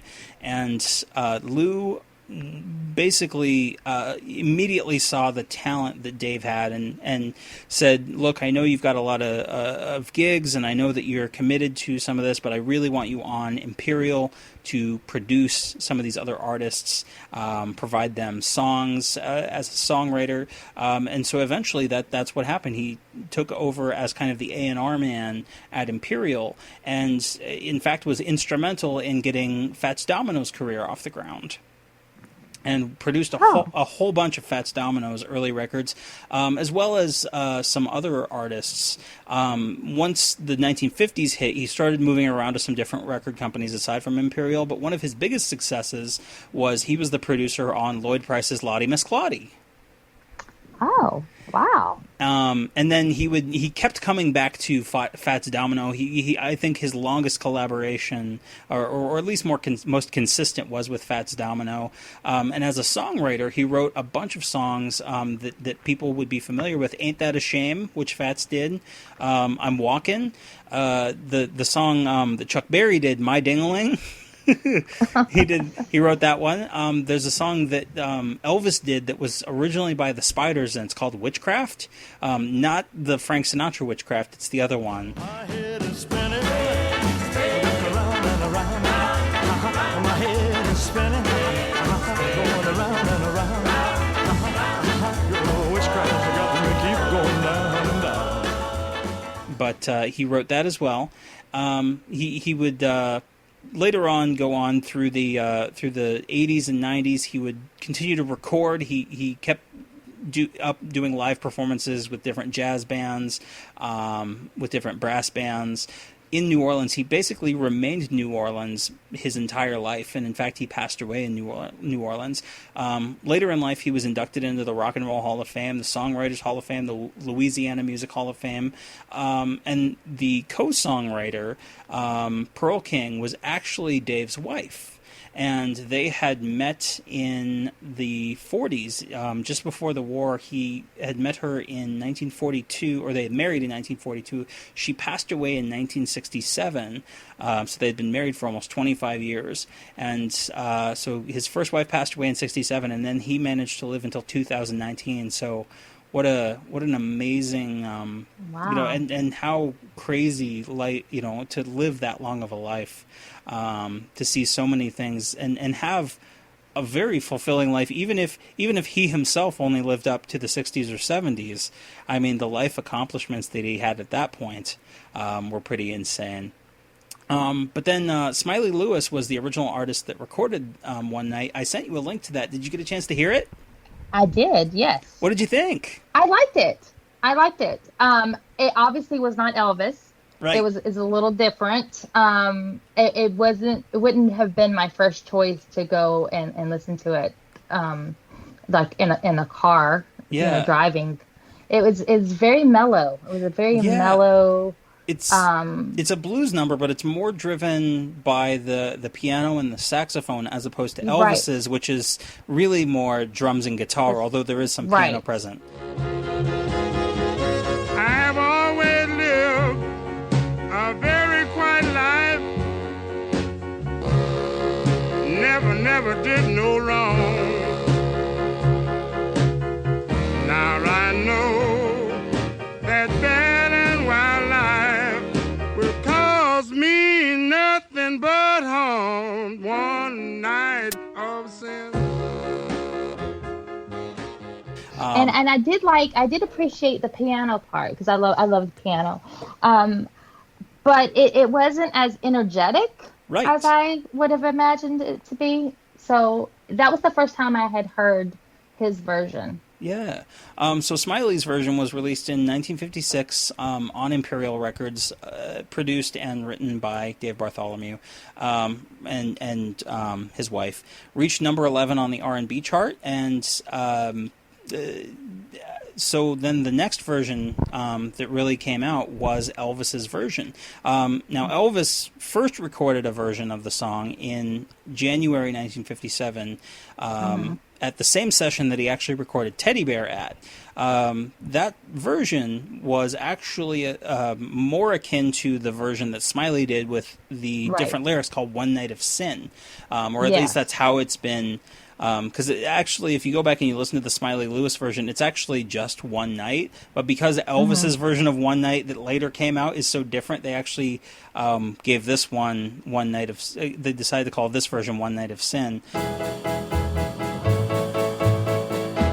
One night of sin. It's what I'm now paying for.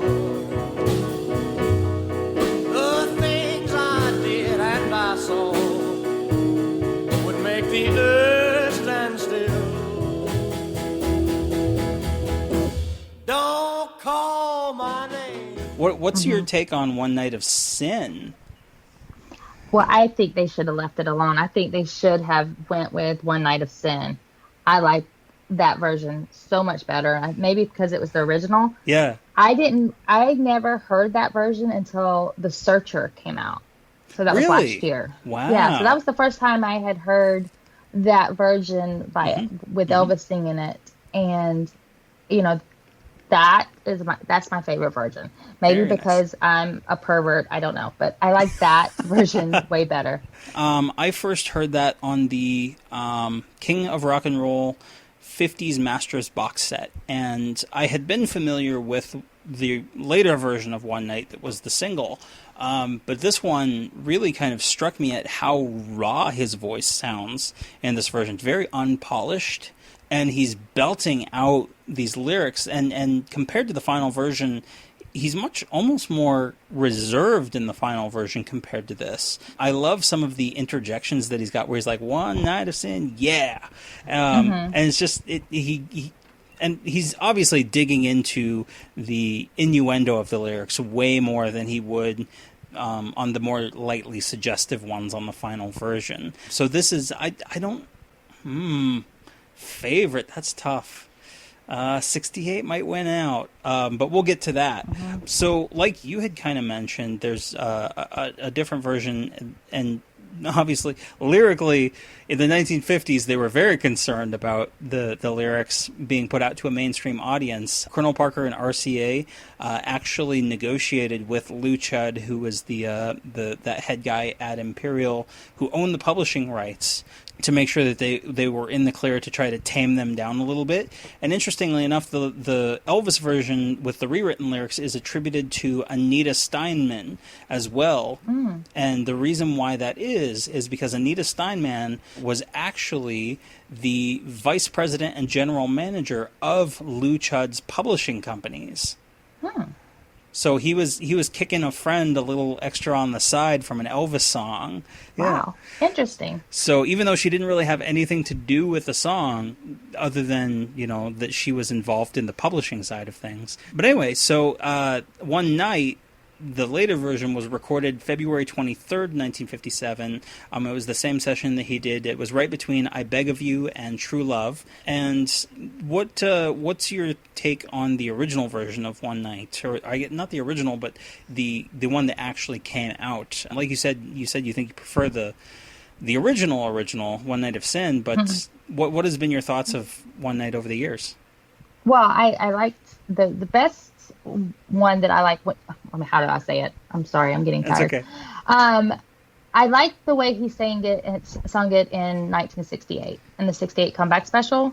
I think that's my favorite rendition. Yeah, is me him too. Singing that and I don't know if it's more because it's more visual because I'm watching him sing it, but he is just so powerful. Yeah, and he's really giving his all, and you can feel it with him. Yeah.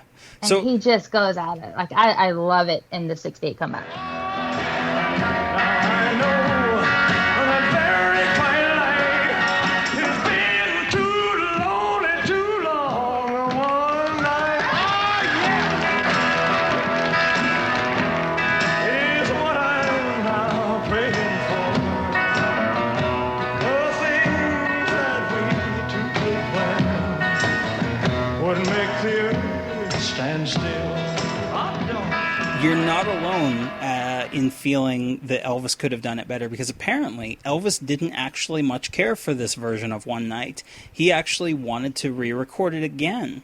As it turns out, I was reading in A Life in Music, it was planned on being a single alongside. They were going to release One Night, and then I Beg of You was going to be the B-side. And he actually told them to scrap it as a single. He wanted to re-record it. And then there were multiple sessions where he was supposed to re-record it, but he kept getting sidetracked and never got around to doing it. And then he got inducted into the Army. And so essentially what happened was that Steve Scholes at RCA and Colonel Parker started having this debate about, well, Elvis is going to the military. We've got to put out singles. What do we have that's in the can that we can put out? Because Elvis had recorded some songs before he left, but not all of them were going to cover the whole 2 years that Elvis, and they were going to try to hold on to the big ones like A Fool Such as I and stuff like that for later.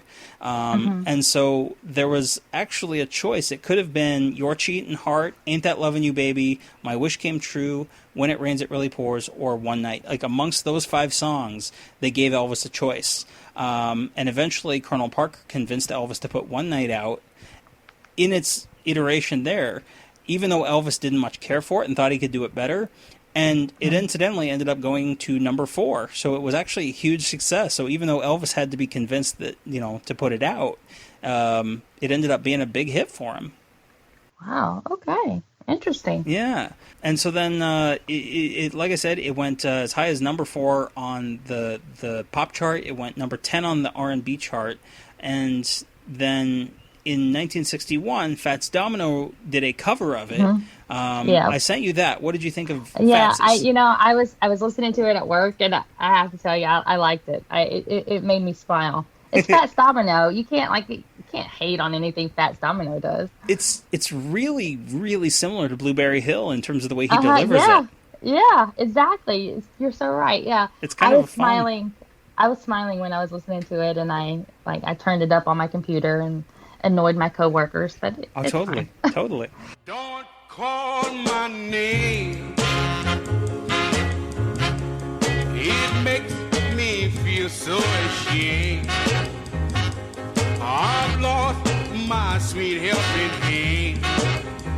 I've got myself to blame.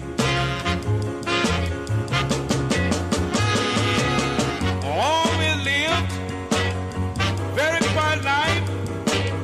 I ain't never done no wrong. And so then Elvis performed it in 1961 as well at the concert that was the fundraiser for the USS Arizona Memorial.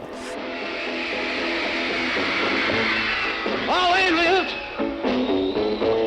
very quiet life. I ain't never did no wrong. Now I know that life without you been too lonely, too long. Are you familiar with that version? I'm pretty familiar with it. I'm trying to place it in my head. Go ahead. So that's the one that it was an audience recording. It was not a professional soundboard recording. It has been released a few times officially and as a bootleg, but this is the one where that you can hear the women screaming, right? Yes, so much. Yes. And it's the it's the closest thing we'll get to a 50s version of One Night. Right. But yeah, go ahead. Sorry, I didn't mean to cut you off. No, but you know what? It's funny. I think we've talked about this before off the air, that not a lot of people remember that Elvis he performed in Hawaii in 1961. Yes. People forget that. They think that he only performed the first time was in Aloha from Hawaii. Yeah. But yeah. And I was you can actually, if you download that, if you can listen to it online to that version, you can really hear the women screaming in the audience. It's so cool. If you can find that whole concert, Jamie, I'm sure you've heard it before, but I really recommend revisiting that. We did an episode where we reviewed the whole concert, and some of the versions of the songs in that show are just absolutely wild, and the audience reactions, Elvis is playing off them so well, and it's really the only time, because there's a lot of live recordings of him from the Louisiana Hayride, and there's obviously the ones on TV, like the Steve Allen show, the Ed Sullivan show, but there's not a whole lot from 1956, 1958, prime popularity Elvis. And so this one, it's probably as close as we will ever hear to, that kind of insane popularity that Elvis had, and also still doing the 50s arrangements. So really recommend people go back and check out that whole concert. But then he would obviously revisit it, like you said, in 1968 on the 68 Comeback Special. I think that's my favorite. You said you think it's your favorite. Oh, is it your favorite too? I think it is my favorite version of Elvis's version of it. I don't think there's not many that can compare to that. I think too, the energy that he had with the 68 Comeback Special, he was just so energetic through that whole taping, and most of the songs that he sang on the show were just so powerful, and you can feel it with him, and I just love the way he sings it on that. And I actually, now that I think about it, I think it was that version that I heard first, because I remember my mom had an 8-track of the songs from the 68 Comeback Special. And that's the first time, that's the version that I first heard. That could very well be. Very cool. Yeah. No, I especially love, I don't remember if it's the show that's actually in the special, but there's they say no strap for you, and he just takes that. I don't remember which person off camera sings that. It's one of the people there, and then he just starts rolling with it. And then at one point he gets up, he's trying, the whole performance, he's kind of playing. You can tell he's uncomfortable sitting down in that hot leather suit under those lights, and he finally just decides, you know what, I'm going to stand up. on the chair, like leg up on the chair during One Night, and it is so energetic. It's so fun, and it's so deep into the show too. Like it's almost near the end of the show. I think he does that, and then he goes almost right into Memories, like right after that. So good. And then it did appear as well in That's the Way It Is, or he recorded it on stage. Are you familiar with that version? Yep. I actually have That's the Way It Is, the DVD. Yes, and that one's okay. It doesn't compare to 68. That's right. The TCB band is very tight, but he's sort of all over the place vocally. I don't think he's taking it as seriously. Yeah, one night with you is what I'm now praying for. The things that we two could plan would make my dreams come true. Right. And he did perform it several other times throughout the 70s. I know the last time he was known to have performed it was June 24th, 1977, just 2 days before his last concert.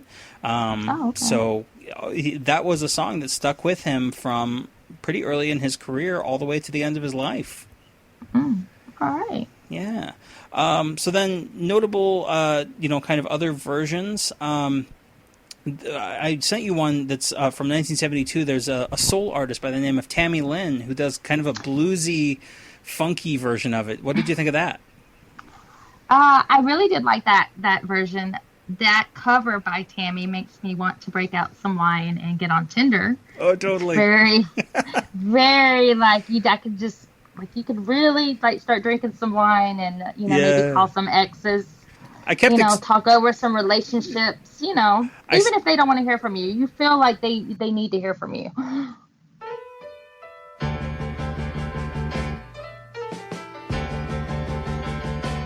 One night of sin.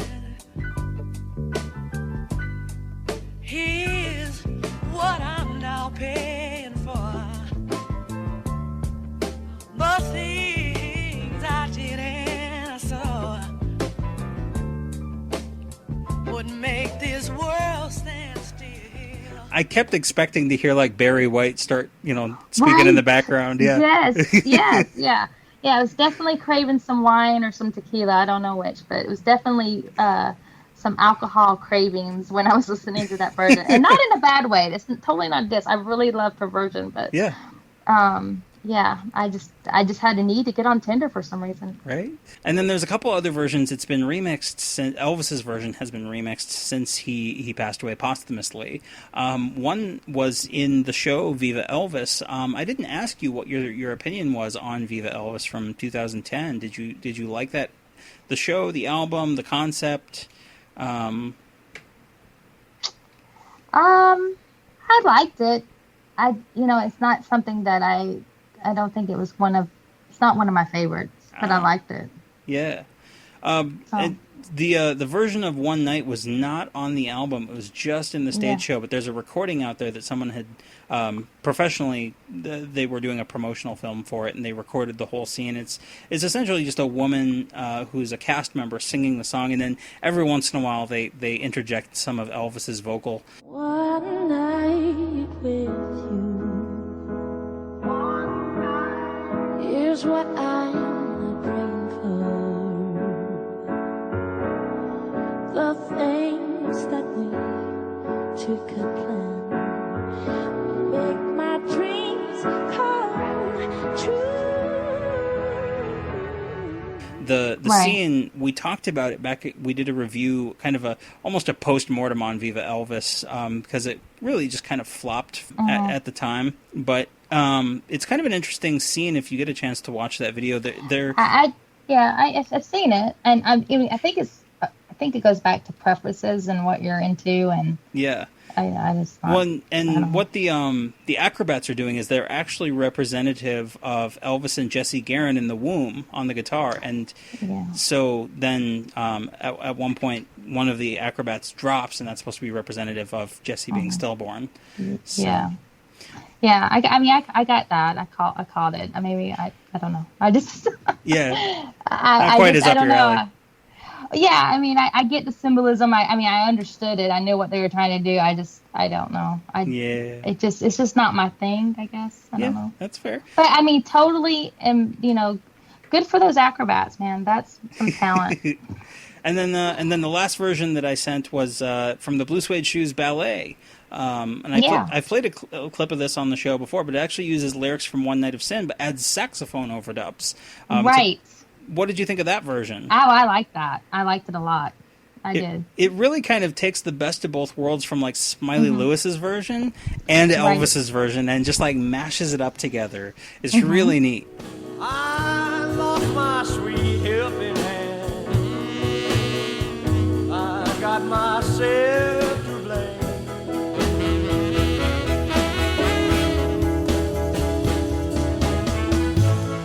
Always lived very quiet life. Ain't never did no wrong. Now I know that very quiet life caused me nothing but harm. That was the first time I had heard that version, actually, and I really enjoyed it. Yeah, that CD is really, really hard to find nowadays. I ended up picking up a copy on eBay earlier this year, and I had not been aware of it for a long time. So, but yeah, great pick for Song of the Week. Definitely some deep dive stuff to dig into there. Great kind of classic blues number. All things that we two could plan would make my dreams come true.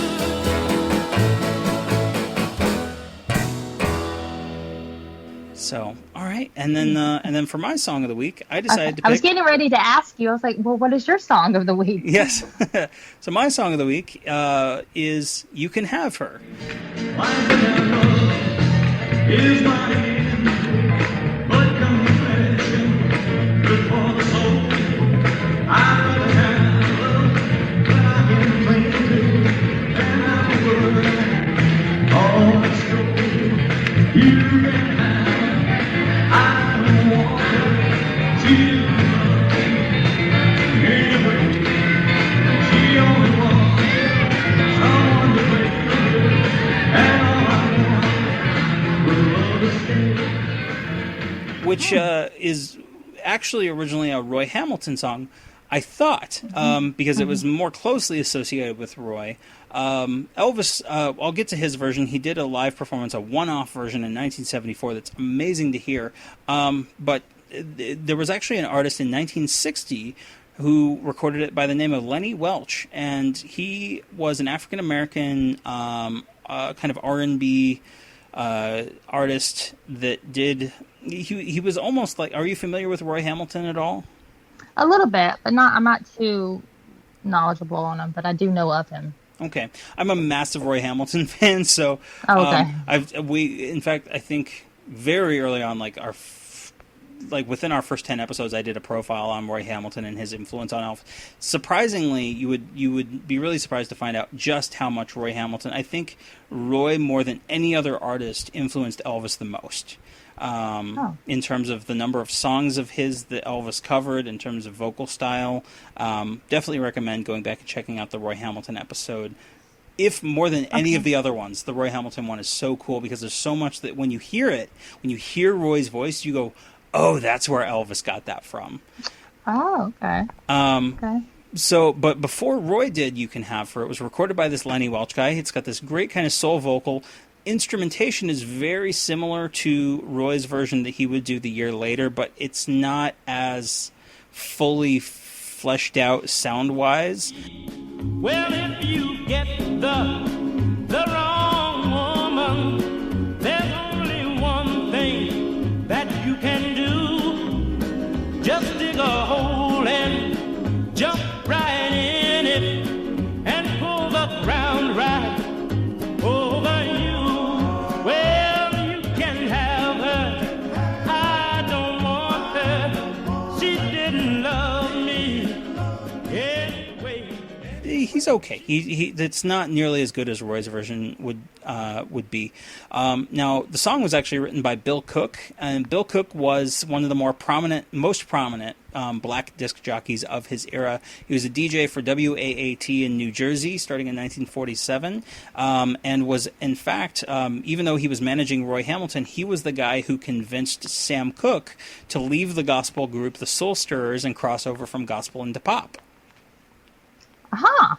Okay. So that's so funny that you say that, because when I heard that song, it reminded me of a gospel song.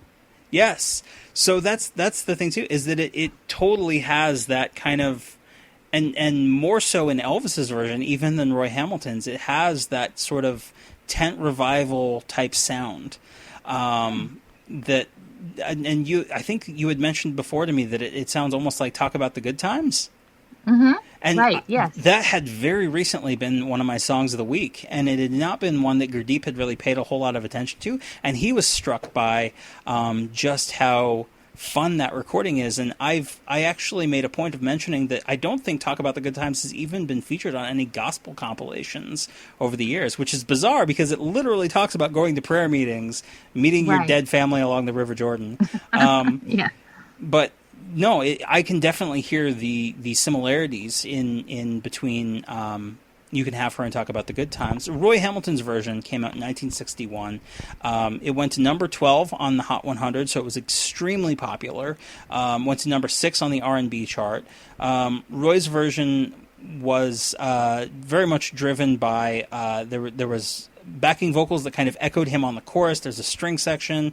It's definitely this kind of pop R&B style, but he, unlike Lenny, who has this very kind of clean pronunciation, he's got a tenor vocal. Roy's got that nice deep, kind of on the low end of baritone, and just belts out this song in an effortless way. It is amazingly fun performance of it. If you can check out Roy Hamilton's version of it. The girl I love, she up and left me. She ran away with my best friend. Comes home at night just for 1 hour. When daylight comes, she's gone again. Well, you can have her. I don't want her. She didn't love me anyway. She only wanted someone to play with. But all I wanted was love to stay. Later on, Roy's version was actually featured in the video game Mafia 2, just by the way, as like a track you could hear on the radio. Kind of gave it a second life in terms of people being familiar with that song. But after Roy did it, it was covered by a number of artists. One that was most notable was in 1964, a guy by the name of Jumpin' Gene Simmons did a cover of it. The girl I love, she up and left me. She ran away with my best friend. Comes home at night for just 1 hour. When daylight comes, she's gone again. Well, you can have her. I don't want her. She didn't love me anyway. Now, his name was actually Morris Simmons, and interestingly, there's a whole Elvis tie here. I just got to make a sidetrack. He grew up in Tupelo, Mississippi, recorded at Sun Records starting in 1958, and then he did for some stuff for some other record companies. He had a kind of minor hit with a novelty song, but then in 1963 he actually made a cameo in Fun in Acapulco. Basically, from what I understand, he was one of the divers in the film. So this Jumpin' Gene Simmons, whose name is not a coincidence, the Gene Simmons that we know from Kiss actually got his stage name as an homage to Jumpin' Gene Simmons. But he did a version in 1964 of You Can Have Her, and it's kind of more of a rockabilly version of it. It doesn't have as much of the percussion and the backing vocals, but vocally his performance is very much influenced and inspired by Roy's delivery of it, and the saxophone is actually pretty fun on that one. And then in 1965, Dionne Warwick did a version of it that's slower, a little more jazzy, and it kind of just has this progressive build to it where it just kind of builds and builds and builds, and then it kind of just goes all out during one of the choruses.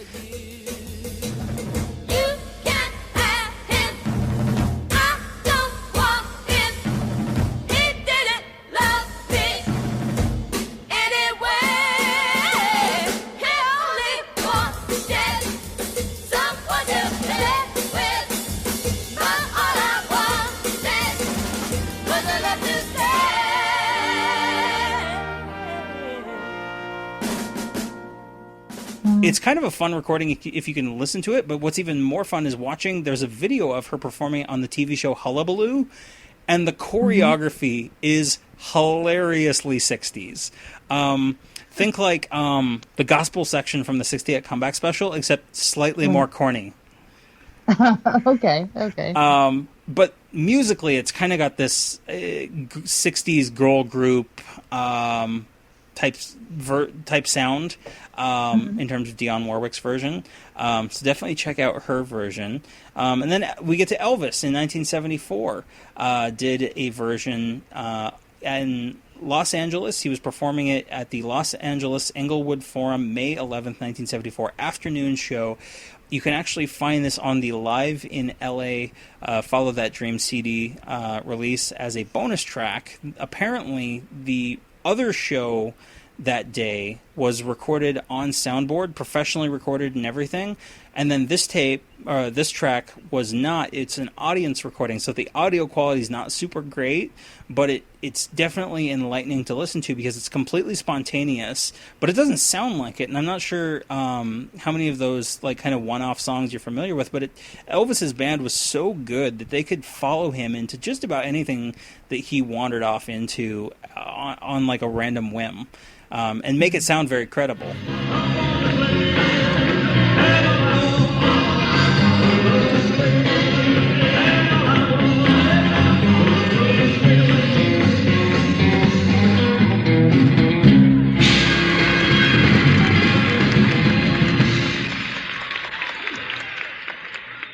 And so yeah, and I very highly recommend that people check out Elvis's version because like the band adds more each, like so it starts off with just the piano, but then you get Ronnie Tutt kicking in the drums, the guitars come in with James Burton, and then by the end of it, the Sweet Inspirations are joining in, they're clapping, and they're doing the backing vocals, and like you said, it sounds very much like this tent revival gospel type song. Oh, it totally does. It sounds just like, if you don't pay attention to the words, if you just hear the music, and you would think it was a gospel song. Yeah, absolutely. So yeah, and there are some other people that have covered it, not necessarily any worth talking about, but it has been apparently adapted and translated into Swedish, Danish, Finnish, French, German, Norwegian, and Spanish over the years, and covered by dozens of different artists in different languages. So it's apparently a song that's resonated around the world. And so yeah, and in terms of Elvis's version, like I talked about earlier, Roy Hamilton was one of those artists that Elvis was clearly influenced by throughout his life. He did songs as early as stuff like I Believe and I'm Gonna Sit Right Down and Cry Over You. And then he would do like You'll Never Walk Alone and If I Loved You. And then late in his life, Hurt and obviously You Can Have Her, he did live. So it was Roy, going back to like you and I had talked about earlier, Elvis I think was at his best when he felt like he was challenged. And I almost feel like with Roy's songs, he never felt like he could top Roy's version, but he always tried. And so you can... I can see that. Anytime that you listen to those songs that were covers of Roy's material, you can really tell that Elvis is really trying hard, and that definitely comes into play on You Can Have Her, which is an amazing one-off version. It's a shame that we didn't get a professionally recorded version of it, but it's definitely really cool and worth checking out.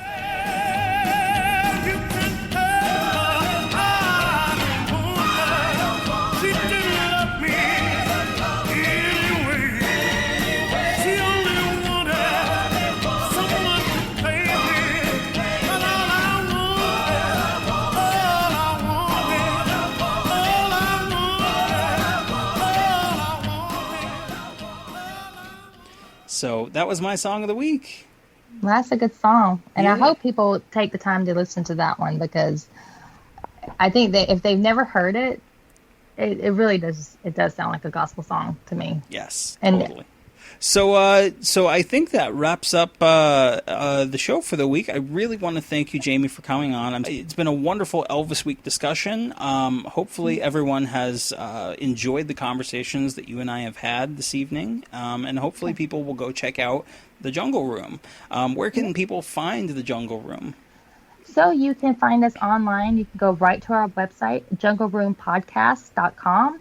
And on the website, you can choose which way you would like to listen to us, because you can listen to us on iTunes, Spotify, Google Play, radio.com, and Cashbox.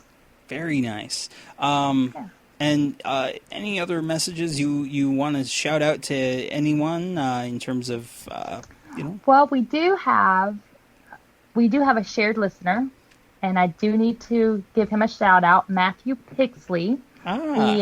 He listens to both of our shows, and he has been a really great listener, I think now I can call him a friend. He always has some really good feedback, and he's another one that just amazes me with his Elvis knowledge. Wonderful. Well, definitely. Thank you to, you said Matthew was his name? Matthew Pixley, yes. When I told him I was going to be on the TCBcast, he was, oh yeah, I've been listening to those guys since they came out. So really, because you didn't tell me about them. But yeah, you guys are awesome, and I would love it if you guys would come on our show and we kind of do the same thing that we did here. Yeah, definitely. I think that would be a ton of fun. And let me quiz you. Dude, I would be so down for that. Okay. I'll be like, so who did Elvis date on December 14th, 1975? 75. Let me see. Oh, dear. Okay, I just made that up. I don't know if he was dating on that specific. I know who he was with in 1975. He was with Linda Thompson. Yeah, I was about to say Linda was mid-70s, so. Yeah, so he was with Linda Thompson, but he was also seeing, because, he had the side girls. He was also dating Sheila Ryan at the time. Okay. And Mindy Miller was somewhere, I think she was 1975 and 1976 as well. There you go. The more you know. Now I know. I would have totally botched that question. That's what's going to happen when I come into the Jungle Room. You're going to have all the difficult questions loaded up for me next time. Oh, yeah. And then you asked me, 4 questions? 5. Or was it 3? 5, yeah. 5? Yeah. Okay, yeah. I'm trying to block it out. Right? So yeah, okay. Yeah, I'm going to have you on our show, and I'm going to quiz you. All right. Sounds like a plan. All right. So if folks want to listen to the TCBcast, obviously you can find us on Apple Podcasts, Spotify, tcbcast.libsyn.com. If you liked having Jamie on the show, if you have any feedback for me and Gurdeep, tcbcast@gmail.com. We're on Facebook. We're on Twitter @TCBcast. So give us a shout. If you have any messages for Jamie and you don't feel comfortable for some bizarre reason not reaching out through the Jungle Room, you're certainly welcome to email us as well, and we'll pass along any messages. So thank you again, Jamie. And thank you again for having me on your show. Absolutely. I am truly honored, and I really had a great time tonight. Ditto. So the last thing, with the sign-off for the show. Are you familiar with the sign-off for the show? A little bit. A little bit? Okay. Yes.